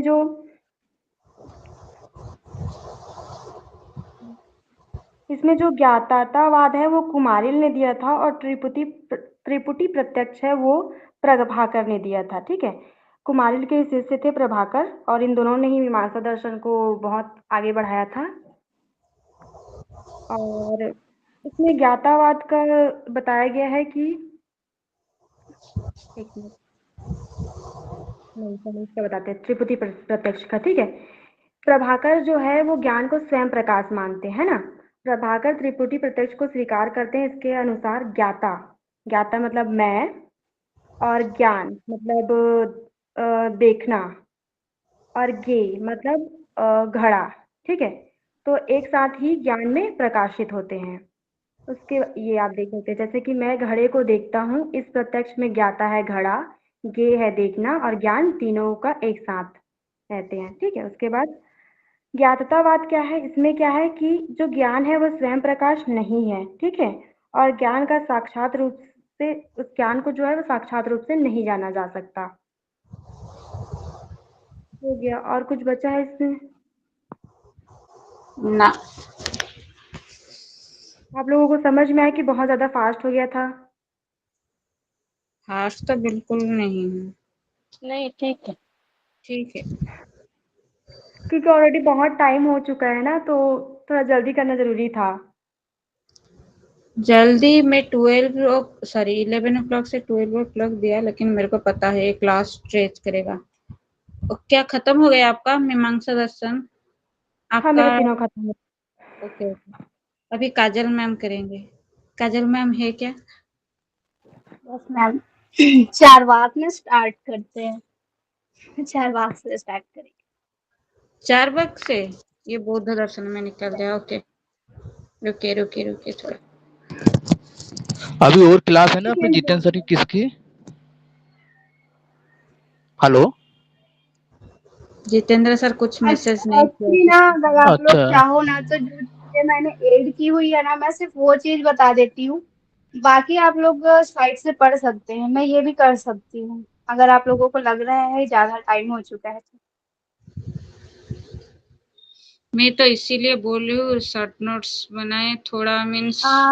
जैन और जो चारवाक दर्शन है ना, वो सेम टू सेम आप लोग स्लाइड से पढ़ लीजिएगा। नहीं नहीं, चारवाक और बौद्ध दर्शन है, स्लाइड से पढ़ लीजिएगा। आप ना जैन दर्शन निकालिए, मैं उसमें कुछ चीजें ऐड की हुई हूँ जो एग्जाम में भी आए हुए थे। मैं सिर्फ वो एक्सप्लेन करती हूँ। जिन लोग लेफ्ट हो चुके हैं उनके लिए ये नुकसान होगा, लेफ्ट होना। ठीक है, जिनको जो अभी जुड़े हुए हैं उन्हीं को फायदा होने वाला है। तो आप लोग जैन दर्शन जो है प्रेजेंट कीजिए। सॉरी, बौद्ध दर्शन कर दिया। हाँ, ये जैन ही है। ठीक है, हम लोग ना यहाँ से स्टार्ट करते हैं। ये रुकिए। रिकॉर्डिंग लाइक 2 आवर्स का होगा क्या पर अपलोड? हाँ, 2 आवर्स क्या, 5 घंटे का भी रिकॉर्डिंग अपलोड हो सकता। ठीक है, चलिए, तो फिर शुरू हम लोग करिए। यहाँ से स्टार्ट करते हैं। फास्ट पे पढ़ाते जाऊंगी, जो लिखा है वो ना मैं फास्ट करती हूँ। जहाँ पे मैंने ऐड किया हुआ है वो मैं बताऊंगी। ठीक है, तो जैन दर्शन जो है इसको नास्तिक दर्शन बोला जाता है। और जैन दर्शन के जो संस्थापक है वो है ऋषभ देव को माना जाता है, पर जिन्होंने इसका प्रचार प्रसार किया वो महावीर स्वामी जी हैं। ठीक है, तो इनको जो प्रथम तीर्थकर है वो ऋषभ देव को मानते हैं, और जो 24वें तीर्थकर है वो महावीर को मानते हैं। तो यहाँ पे तीर्थकर किसको बोला गया है कि जो मुक्त है या फिर जो मोक्ष को प्राप्त कर चुके हैं अपने प्रयत्न से, और अपने साधना करके जिन्होंने ना बंधन को त्याग कर मोक्ष को प्राप्त किया है उसको तीर्थकर बोला जाता है। नेक्स्ट यहाँ पे भी ये भी बोला गया है कि इन्हें जीन भी बोला जाता है। तो जीन का मतलब, जी का मतलब होता है विजय प्राप्त करने वाला, इसीलिए इनको जीन बोला जाता है। जो राग द्वेष पर विजय प्राप्त कर लेते हैं उनको जीन बोला जाता है। अब इनके दो संप्रदाय है, जैन दर्शन है ना वो दो संप्रदाय में बटे हुए हैं। एक है श्वेतांबर और दूसरा है दिगंबर। श्वेतांबर में क्या है, ये श्वेत वस्त्र धारण करने वाले हैं। इनकी जो मतलब ये जो रूल रेगुलेशन फॉलो करते हैं ना वो ज्यादा कट्टर नहीं होते हैं, नॉर्मली होते हैं कि श्वेत वस्त्र को ही धारण करते हैं। बट दिगंबर में बोला गया है कि सन्यासियों को ना नग्न होना चाहिए करके। और इसमें ना मतलब वस्तुओं को संग्रह करना जो है वर्जित माना जाता है। और दिगंबर में ये बोला जाता है कि जो मोक्ष प्राप्त करते हैं वो सिर्फ जेंट्स को ही होंगे, है ना, फीमेल्स को जो है मोक्ष की प्राप्ति नहीं होगी, ऐसा करके दिगंबर में बोला गया है। Next slide. और इनके मुख्य बातें जो हम लोग पढ़ने वाले हैं वो त्रिरत्न है, स्यादवाद वगैरह है। तो नेक्स्ट हम लोग पढ़ते हैं अनेकांतवाद। अनेकांतवाद जैन दर्शन के अनुसार वस्तु अनंत धर्म वाली होती है। स्यादवाद के द्वारा इस बातों की पुष्टि की गई है जो 7 प्रकार की है। अब यहाँ पे ना एक कहानी है, जैसे किसी चीज को या फिर वस्तु को अलग अलग प्रकार से हम लोग देखते हैं। तो अनेकांतवाद में होता है कि जो हम सोचते हैं जरूरी नहीं है कि सामने वाला भी ना उसी बात को ही सोचे, या हम सत्य है और दूसरा भी सत्य हो सकता है, उसको हमको नकारना नहीं है। तो इसके लिए एक कहानी भी होगा जो आप लोगों ने पढ़ा होगा कि 6 लोग रहते हैं और एक हाथी होता है, उनको मतलब जो अंधे होते हैं, और वो लोग क्या करते हैं हाथी को जाकर के टच करते हैं, छूते हैं। तो अलग अलग जगह को छूते हैं तो अलग अलग प्रकार से बताते हैं ना। हाँ, ये सप्तभंगिना ही आएगा संतोषी जी, इसके बाद ये जो लिखा हुआ है ये सप्तभंगिना ही है। तो इसी जो है ना कहानी के तौर पे ही इसको बता रही हूँ मैं। तो उसमें होता है कि कोई अगर उसके पैर को जाकर टच करता है तो बोलता है कि हाथी खंबे के जैसा है। कोई उसके पेट को छूता है तो बोलते हैं कि हाथी जो है वो दीवार के समान है। वैसे उसके कान को कोई टच करता है तो बोलते हैं सूपे के समान है। पूंछ को कोई टच किया तो फिर वो बोलते हैं कि एक पूंछ के समान है या रस्सी के समान है। तो इस प्रकार से जो हर किसी का जो विचार है उसको एक्सेप्ट किया गया है। यहाँ पे किसी को नकारा नहीं गया है और किसी को मतलब मैं सही हूँ, मैं तो सही हूँ लेकिन सामने वाला भी सत्य हो सकता है, उसको हम लोग झूठ नहीं ठहरा सकते। इसी बात को जो है एक्सेप्ट करने के लिए या फिर बताने के लिए अनेकांतवाद को दिया गया है। तो यहाँ पे है स्याद अस्ति, जो 7 प्रकार के बताए गए हैं, ये सातों आप लोग याद कर लीजिएगा। स्याद अस्ति, स्याद नास्ति, स्याद अस्ति च नास्ति, स्याद अव्यक्त, स्याद अस्ति च अव्यक्त च। नेक्स्ट है स्याद नास्ति च अव्यक्तम च। देन 7th है स्याद अस्ति च नास्ति च अव्यक्तम च। नेक्स्ट यहाँ पे हम लोग देखते हैं त्रिरत्न। तो जैन के तीन रत्न है सम्यक दर्शन, सम्यक ज्ञान और सम्यक चरित्र। तो सम्यक दर्शन में सत्य के प्रति श्रद्धा का भाव रखना ही सम्यक दर्शन है। फिर सम्यक ज्ञान क्या है, जीव अजीव का सही ज्ञान होना जो है सम्यक ज्ञान है। फिर नेक्स्ट है सम्यक चरित्र, तो हितकर कार्यों का आचरण तथा अहितकर कार्यों का वर्जन ही सम्यक चरित्र है।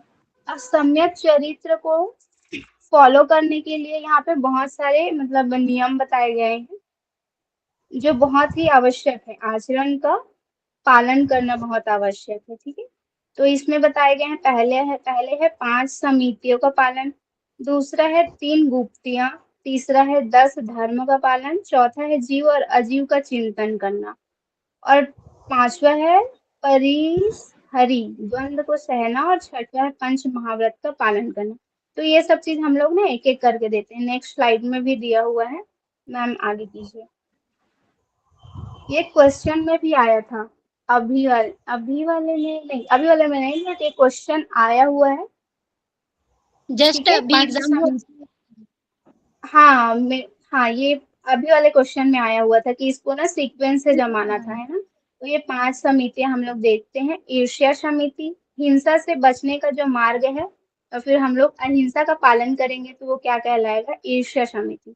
नेक्स्ट है भाषा समिति, इसमें हमारी जो वाणी है उनको मधुर होना चाहिए, अच्छी होनी चाहिए। ठीक है, किसी को कष्ट ना पहुंचे ऐसा नहीं होना चाहिए। नेक्स्ट है ऐक्षणा समिति, उचित भिक्षा ग्रहण करना जो है ऐक्षणा समिति कहलाता है। और आदान निक्षेपण समिति, वस्तुओं को उठाने और रखने में सतर्कता, किसी भी वस्तु को हम लोग अच्छे से उठा रहे हैं या फिर किसी उसकी जगह पे रख रहे हैं तो उसमें हमको सरल भावना और सतर्कता रखनी चाहिए, आदान निरपेक्ष समिति कहलाता है। उत्सर्ग समिति, शून्य स्थान में मल मूत्र को विसर्जन करना हमारी उत्सर्ग समिति कहलाती है। ठीक है, नेक्स्ट हम लोग पढ़ेंगे गुप्ती। मन वचन शारीरिक कर्मों का संयम रखना ही क्या कहलाता है, गुप्ती कहलाता है। ठीक है, मन वचन और शारीरिक कर्मों का संयम रखना गुप्ती कहलाता है। तो यहाँ पे 3 प्रकार की गुप्तियां हैं, काय गुप्ती हमारे शरीर पे संयम रखना, वाग गुप्ती वाणी पर संयम रखना, और मनोगुप्ती मानसिक रूप से मन पे संयम रखना जो है मनोगुप्ती कहलाता है। ठीक है, अब नेक्स्ट हम लोग पढ़ेंगे 10 धर्म का पालन करना। ठीक है, तो इसमें कौन कौन सा है, सत्य, क्षमा, शौच, तप, संयम, त्याग, विरक्ति, मार्दव, सरलता और ब्रह्मचर्य। यहाँ पे इंग्लिश मीडियम वाले भी हैं क्या, इनको इंग्लिश में एक्सप्लेन करना पड़ेगा? नहीं नहीं ना, ठीक है। नेक्स्ट हम लोग इसमें चौथे में हम लोग आते हैं, नेक्स्ट स्लाइड में, जीव और अजीव के स्वरूप। अच्छा ये नेक्स्ट हो गया, मैम थोड़ा ऊपर कीजिएगा ना, थोड़ा और ऊपर, नेक्स्ट इससे आगे वाली स्लाइड, ये वाला, इससे भी थोड़ा और आगे, नहीं इससे और आगे, हाँ ये वाली। अब यहाँ पे देखिए जो यहाँ पे बोला गया ना, जीव और अजीव का चिंतन करना, ये अनुप्रक्षा लिखा हुआ है। और ये जो अभी हमारे क्वेश्चन में आया हुआ था ना, अनुप्रेक्षा को सीक्वेंस में जमाइए या कौन कौन सा अनुप्रेक्षा है ऐसे कर, तो ये जो जीव और अजीव का चिंतन करना ना, यही अनुप्रेक्षा कहलाता है। तो जैन दर्शन ने ना ऐसा 12 संकेत या भाव दिए हुए हैं जिनका ना मतलब चिंतन करना, मनन करना है, यही ना अनुप्रेक्षा कहलाता है। तो इसमें कौन कौन से है, आपके पास कॉपी पेन होगा तो आप लोग लिख सकते हैं, ठीक है। पहला आएगा अनित्य। कंटिन्यू करूँ ना कि आप लोग लिखेंगे तो थोड़ा टाइम लगेगा, बता दीजिए, फिर मैं रुकती हूँ, होल्ड कर रही हूँ। जब आप लोग बोलेंगे तभी मैं बोलूंगी, आप लोग इसको नोट कीजिए। नोट कर आप दो। कंटिन्यू करो, उसमें तो ना पीडीएफ दोगे, उसमें डाल देना। संतोषी जी, मैं पीडीएफ नहीं बनाई हूँ ना, मैं नोट्स में मतलब लिखा हुआ भी है, बट समझ में नहीं आई, इससे अच्छा आप लोग लिख लीजिए। मैं लिख देंगे। हाँ, अनित्य है फर्स्ट, जी। सेकंड है असरण, और तीसरा शरण। हाँ असरण। जी। असरण मतलब ये प्रोटेक्शन ना होना, नो प्रोटेक्शन, ये ठीक है। फिर संसार या समरस भाव। संसार। हाँ संसार, नॉट रिलेशनशिप विथ यूनिवर्स, मतलब यूनिवर्स से कोई कांटेक्ट ना होना, ये संसार, ये समरस भाव। संसार से समरस भाव। तीसरा। एक तो हाँ, दोनों ही सही है, संसार लिख सकते हैं या फिर समरस भाव लिख सकते हैं। फिर फोर्थ है एकत्व।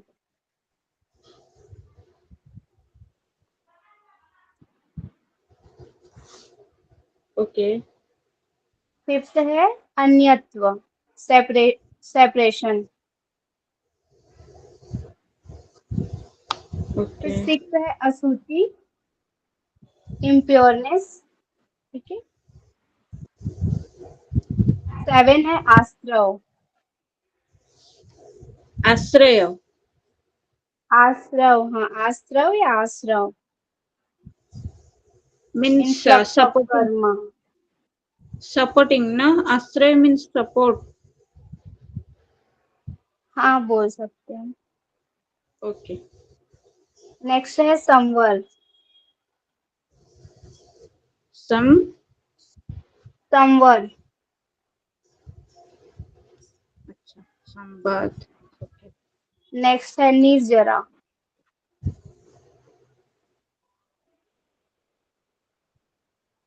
निर्जरा। देन टेंथ है लोक भावना। लोक भावना। हाँ।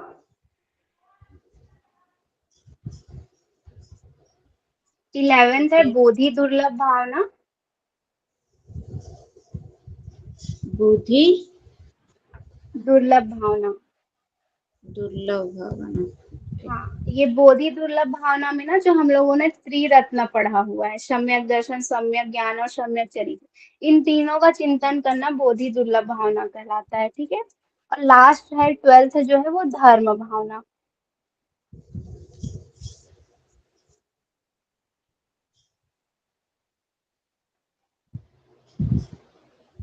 ये हमारे 12 जो है अनुप्रेक्षा हो गए, ठीक है। ये क्वेश्चन भी आए हुए थे, आप लोग एक बार और अच्छे से पढ़ सकते हैं।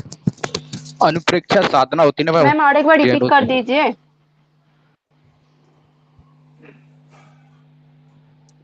और एक बार रिपीट करूं, ठीक है। फर्स्ट है हाँ अनित्य, जल्दी जल्दी करके। सेकेंड असरण, तीसरा है संसार, चौथा है एकत्व, पांचवा है अन्यत्व, छठवा है असूचि, सातवा है आश्रव, फिर आठवा है संसर्व निर्जरा, दसवा है लोक भावना, 11 है बोधि बोधि दुर्लभ भावना और 12 है धर्म भावना। मैम, आश्रय के बाद जो बोला है संसर्ग, उसका इंग्लिश मीनिंग बता हाँ, सकते हैं? संवर, संवर स्टॉपेज ऑफ इनफ्लक्स कर्मा, ऐसा लिखा हुआ था, मैंने ना नेट में सर्च किया हुआ है, क्योंकि मेरे पास दो बुक है और दोनों बुक में इसके बारे में कुछ नहीं दिया हुआ था, मैंने नेट से सर्च किया था, एक बार आप लोग भी पढ़ लीजिएगा, ओके। ठीक है। नेक्स्ट हम लोग आगे बढ़ते हैं, इसके बाद है ध्यान। ध्यान के बारे में बताया हुआ है। हाँ, तो यहाँ पे ना 4 प्रकार के ध्यान बताए गए हैं, आर्त ध्यान, रौद्र ध्यान, धर्म ध्यान और शुक्ल ध्यान। तो इसमें जो पहला ध्यान है आर्त ध्यान, इसमें बोला गया जो दुख में होने वाला या दुख के कारण होने वाला जो हम लोग ध्यान करते हैं, अगर किसी भी प्रकार का हमको दुख हो गया तो जब हम लोग ध्यान करते हैं वो आर्त ध्यान कहलाएगा। ठीक है। नेक्स्ट है रौद्र ध्यान। हिंसा, झूठ, चोरी, ये सारी चीजों को जो हमारी जो चित्त है, मन की क्रूर अवस्था में जब हम लोग करते हैं तो वो क्या कहलाएगा? रौद्र ध्यान कहलाएगा। तो नेक्स्ट है धर्म ध्यान। तो आत्मा की शुद्धि से जो संबंधित ध्यान है या संसार की असारता, ये चिंतन मनन करना, ये क्या कहलाएगा? धर्म ध्यान कहलाएगा। और नेक्स्ट है शुक्ल ध्यान। तो जिस ध्यान द्वारा आत्मा सभी कर्मों से मुक्त हो जाता है उसे शुक्ल ध्यान कहते हैं। या फिर हम लोग ये कह सकते हैं जो शुक्ल ध्यान है वो पूर्ण रूप से शुद्ध होता है, इसमें किसी भी प्रकार का द्वेष नहीं होता है, तो ये शुक्ल ध्यान कहलाता है। और यहाँ पे जो लिखा है ना धर्म और शुक्ल ध्यान, इसी को ही ना निर्वाण के रूप में उपयोग किया गया है। मतलब समाधि में हमको जो ध्यान हम लोग समाधि के लिए यूज कर सकते हैं या समाधि की ओर अग्रसर होने में हमको जो सहायता करता है वो धर्म ध्यान और शुक्ल ध्यान होता है। नेक्स्ट स्लाइड में अब यहाँ पे ना धर्म ध्यान के प्रकार बताएं। धर्म ध्यान और शुक्ल ध्यान दोनों इंपॉर्टेंट है ना, तो सिर्फ दोनों के ही प्रकार बताए हुए हैं इस स्लाइड में, जो हम लोग देखते हैं। आज्ञा विचय विषय धर्म ध्यान। तो इसमें बोला गया है वितराग अथवा सर्वज्ञ पुरुष की आज्ञा या सर्वज्ञ पुरुष की आज्ञा क्या है को ज्ञात करने हेतु जो मनोयोग लगाना होता है, मन को लय में लगाना होता है, जो सर्वज्ञ पुरुष की आज्ञा को जानने के लिए वो आज्ञा विषय धर्म ध्यान कहलाता है। ठीक है। उसके बाद है अपाय विषय धर्म ध्यान। तो दोषों के स्वरूप एवं उनके छुटकारा पाने के लिए जो विचारार्थ मनोलय लगाना होता है वो कहलाता है हमारा अपाय विषय धर्म ध्यान। नेक्स्ट है विपाक विषय धर्म ध्यान। अनुभव में आने वाले विपाकों को कर्म फल को समझने हेतु जो मनोलय लगाना होता है वो विपाक कहलाता है। और संस्थान, लोक स्वरूप का विचार करने में मनोयोग लगाना जो है संस्थान कहलाता है। ठीक है। नेक्स्ट हम लोग देखते हैं शुक्ल ध्यान का प्रकार।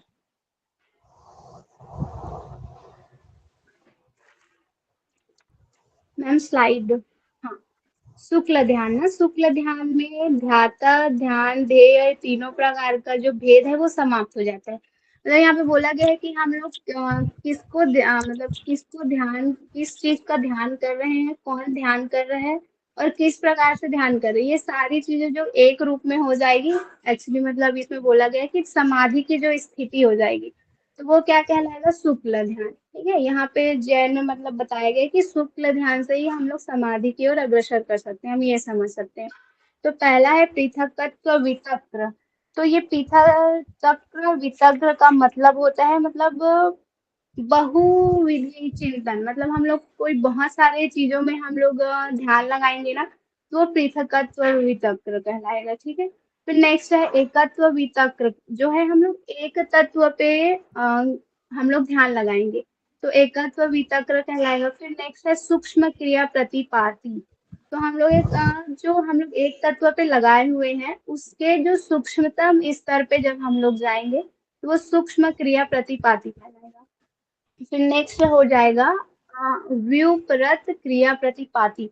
तो जब आत्मा की अपरिवर्तनीय स्थिरता, मतलब जब आत्मा पूर्ण रूप से कोई स्थिर रहेगी, आत्मा जो है हम लोग उस पे ध्यान लगाएंगे ना तो ये व्युपरत क्रिया प्रतिपाती कहलाएगी। मतलब ये जो हम लोग उसमें पढ़े हुए हैं ना योग सूत्र में व्यतिरेक, केंद्रीय, जो हम लोग 4 पढ़े हुए हैं ना सेम वैसा ही आप समझ सकते हैं। पृथकत्व, एकत्व, सूक्ष्म, विपरत, सॉरी, ये शुक्ल ध्यान है। ठीक है। मे भी इसके स्लाइड जो हैं खत्म हो गए हैं। और एक चीज और याद रखेंगे, जो जैन में है ना मोक्ष को कैवल्य बोला गया है, बौद्ध में मोक्ष को निर्वाण बोला गया है, और चारवाक दर्शन है जो मोक्ष को नहीं मानता है पर उसमें क्या होता है वो मृत्यु को ही मोक्ष मानता है। उसमें ऐसा होता है कि सुख जो है इंजॉयमेंट हो गया, वेल्थ हो गया, इसी चीजों को मानता है ना चारवाक दर्शन। इसीलिए वो बोला गया है कि कोई अलग से मोक्ष वोक्ष नहीं होता है, जब हम मृत्यु को प्राप्त हो जाते हैं तो हमारा शरीर या हमारा आत्मा जो है मुक्ति को प्राप्त कर लेता है। इसलिए चरवाक दर्शन में बोला गया है मरण में वो अपवर्ग, मतलब मृत्यु ही मोक्ष का अपवर्ग है कर। ये तो हो गया हमारा जैन। ठीक है, अगर आप लोग चाहेंगे तो फिर अलग से और साइड में पढ़ सकते हैं, और मतलब मैं अगर आप लोग चाहोगे तो मैं अभी भी करा सकती हूँ, नहीं तो फिर आप लोग अपने से भी कर लीजिएगा। ओके अभी सिर्फ 2 घंटे बचे हुए हैं, 3 से क्विज है और मैं अभी क्वेश्चन भी नहीं बनाई, तो क्वेश्चन भी बनाना पड़ेगा ना, तो आप लोग तैयारी कर लीजिए, क्विज के टाइम पे मिलते हैं। सर बोल रहे थे कि 3 से मीटिंग रखेंगे करके 3 बजे, तो 3 बजे तो वो मीटिंग मीटिंग से है 10 या मिनट पहले ज्वाइन करने बोले हैं। तो रिकॉर्डिंग स्टॉप कर दीजिए, फिर बात कर लेते हैं, क्योंकि फिर ये सारी बातें।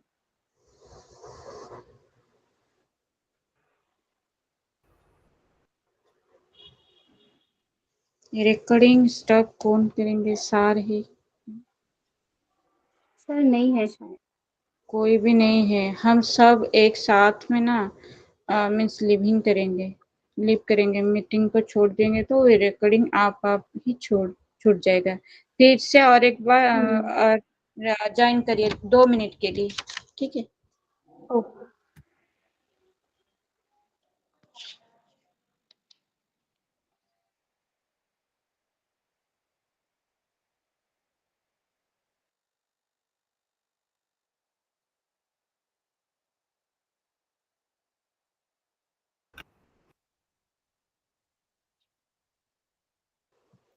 शायद स्वीटी मैम लीव नहीं हुआ था इसलिए देविका मैम, काजल मैम, मैं लीव करती हूँ, ठीक है? आप भी करिए।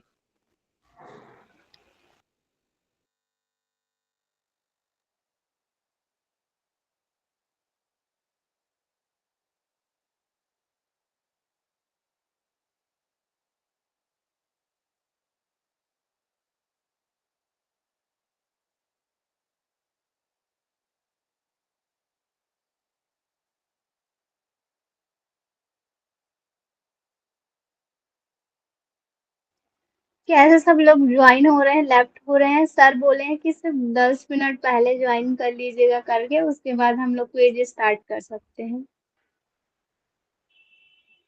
बाकी लोग तो सब लेफ्ट हो गए। हाँ, आ गए। एक्चुअली देविका मैम, आपको कंफ्यूजन था ना, सर बोले मीटिंग होगा करके, वो बोले कि 10 मिनट पहले ज्वाइन कर लीजिएगा। अभी तो रिकॉर्डिंग इसके हाँ, अभी 10 भी मिनट। अरे यार, रिकॉर्डिंग नहीं गई है, इसकी रिकॉर्डिंग अभी भी ऑन है। ओ